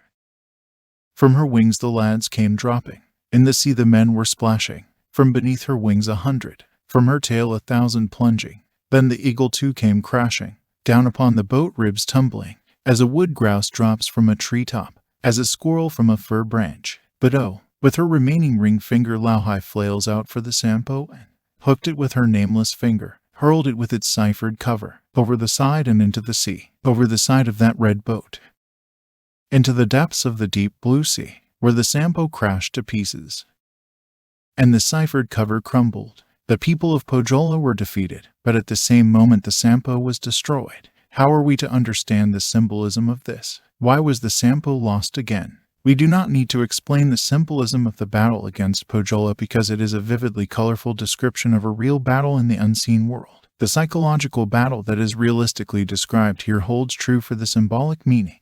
But the question remains why the Sampo, the sun body, which was attained with much struggle and hard work, enduring many difficulties and dangers, has once again been lost, shattered in fact, broken into smithereens. Our mind becomes dejected in thinking about the Kalevala's heroes, remembering that it was Ilmarinen who originally forged the Sampo, and we must ask, with sadness, was that clear-cut victory really a big defeat? In this point the Kalevala, when opened with the mystic psychological key, again reveals the vast amount of deeply profound wisdom and life experience hidden within its runes. If the Kalevala allowed the Sampo to remain whole, won by the people of Kaleva, then wouldn't Pohjola be left without? The Kalevala would then have had to emphasize a dualism, the eternal polarity between good and evil which does not, in fact, exist in the divine wisdom. The Kalevala would represent the good, of course, and we would then judge Pohjola as being, so to say, an eternally dark and damned place. On behalf of the Kalevala heroes, we would then believe that goodness got its proper payoff and evil received its due punishment. When the Kalevala lets the Sampo be shattered, it highlights its highest ethical teaching. The Sampo, the origin of wisdom and the bringer of happiness, is not for the individual to possess. Though Ilmarinen or Vainamoinen be just and good, the Sampo does not exist only for them as long as they battle the forces of darkness. In battling the forces of darkness they release themselves from their grip. In attacking the Kalevala heroes, the forces of darkness drew themselves out and away from God. But is this possible? Can anything exist outside of God, outside of His being? Can evil exist independently, untouched by God's love? Can an ignorance so black exist that can never be reached by God's penetrating light? No, we answer, such a thing does not exist. No devil exists that God's unlimited compassion cannot save. As such it would be a psychological and, moreover, an occult error to let the Sampo stay unbroken for the Kalevala's people. The Sampo had to be shattered and broken into splinters so that everyone gets a part. In addition, Lauhi brought the Sampo's cover back to Pohjola. Thus the initiate was taught about the Kalevala's last great lesson, total self-sacrifice. Only he who can completely and finally abandon himself can be totally useful as a messenger of Logos or God on earth. Truly, in a similar way, Christ also went this way at Golgotha and finally died on the cross for humanity's benefit.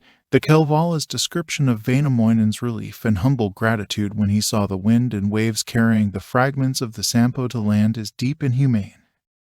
Vainamoinen saw those pieces, those small fragments of the Sampo, splinters of the ciphered cover, saw the sea swells lifting them, herded landward by the commerce, driven shoreward by the breakers. Heartened by the sight he said, "There's a seed of future fortune, germ of everlasting thriving, for our plowing and our planting, and for crops of every kind. We'll make the moon to glimmer, and the sun of fortune shine, on the wide farmlands of Finland, on the lovely land of Suomi." And Vainamoinen's prayer for his nation when he himself had lost everything illustrates how he has completely abandoned himself. Give, Creator, grant, O God, grant us good life and good fortune, and at last to die with honor, in the lovely land of Suomi, and in beautiful Karelia. Thus ends the Kalevala's story of the Sampo and its revealing description of the great drama of initiation. The runes thereafter return to the continuing adventures of the heroes and portray the shrunken and devalued power of Lauhi. Even though her vengeance caused more problems for the people of Kaleva, it is not until the 49th rune that peace prevails. But the war for the Sampo is over and the Sampo is never encountered again unbroken. Now the reader is entitled to question, does all this mean that the initiate is not allowed to keep his own sun body? How then can his connection to his eternal magic body be understood? Is the Sampo lost forever? What happened to the initiate's immortality? Behind the Sampo's loss hides its future regaining. This is the law of life. All that is mentally lost will be regained. He who loses his life will gain eternal life. The Sampo body will indeed one day become the initiate's own. The Kalevala clearly refers to this with Vainamoinen's words. Let the rope of time run out. One day go, another come, and again I will be needed. They'll be waiting, yearning for me, to bring back another Sampo. And if we ask ourselves when this will happen in the initiate's life, we find the answer in the battle for the Sampo related above. Of course, answers the Kalevala, when an initiate is through fighting, when he no longer divides himself in two to battle evil, setting God against the devil, he offers himself to evil as a ransom, saying, I no longer battle the forces of evil. Instead, now I can love them and gather them into me. Let all evil come over me and into me, for I will change it all into goodness and send it away better. Let all curses fall upon me to be transformed into blessings. This teaching is hidden within the rune as a delightful hope for the future and as the promise of resurrection. We are familiar with another drama about initiation, in which the resurrection is described as a literal reality. The New Testament tells how Christ, in his immortal Son body, breaks up the power of Chuoni, that is the devil, and is resurrected. He truly died as humbly as a sacrificial lamb without resisting anyone involved, even forbidding Peter to defend him when Peter reached for his sword. But what he lost in this greatest human agony on the cross is regained in the greatest divine delight of his resurrection. And this eventuality, referred to and anticipated in the Kalevala, will become true in the brightest, most miraculous events of another holy book, the New Testament. This is the end of the second part of Pekka Ervast's The Key to the Kalevala.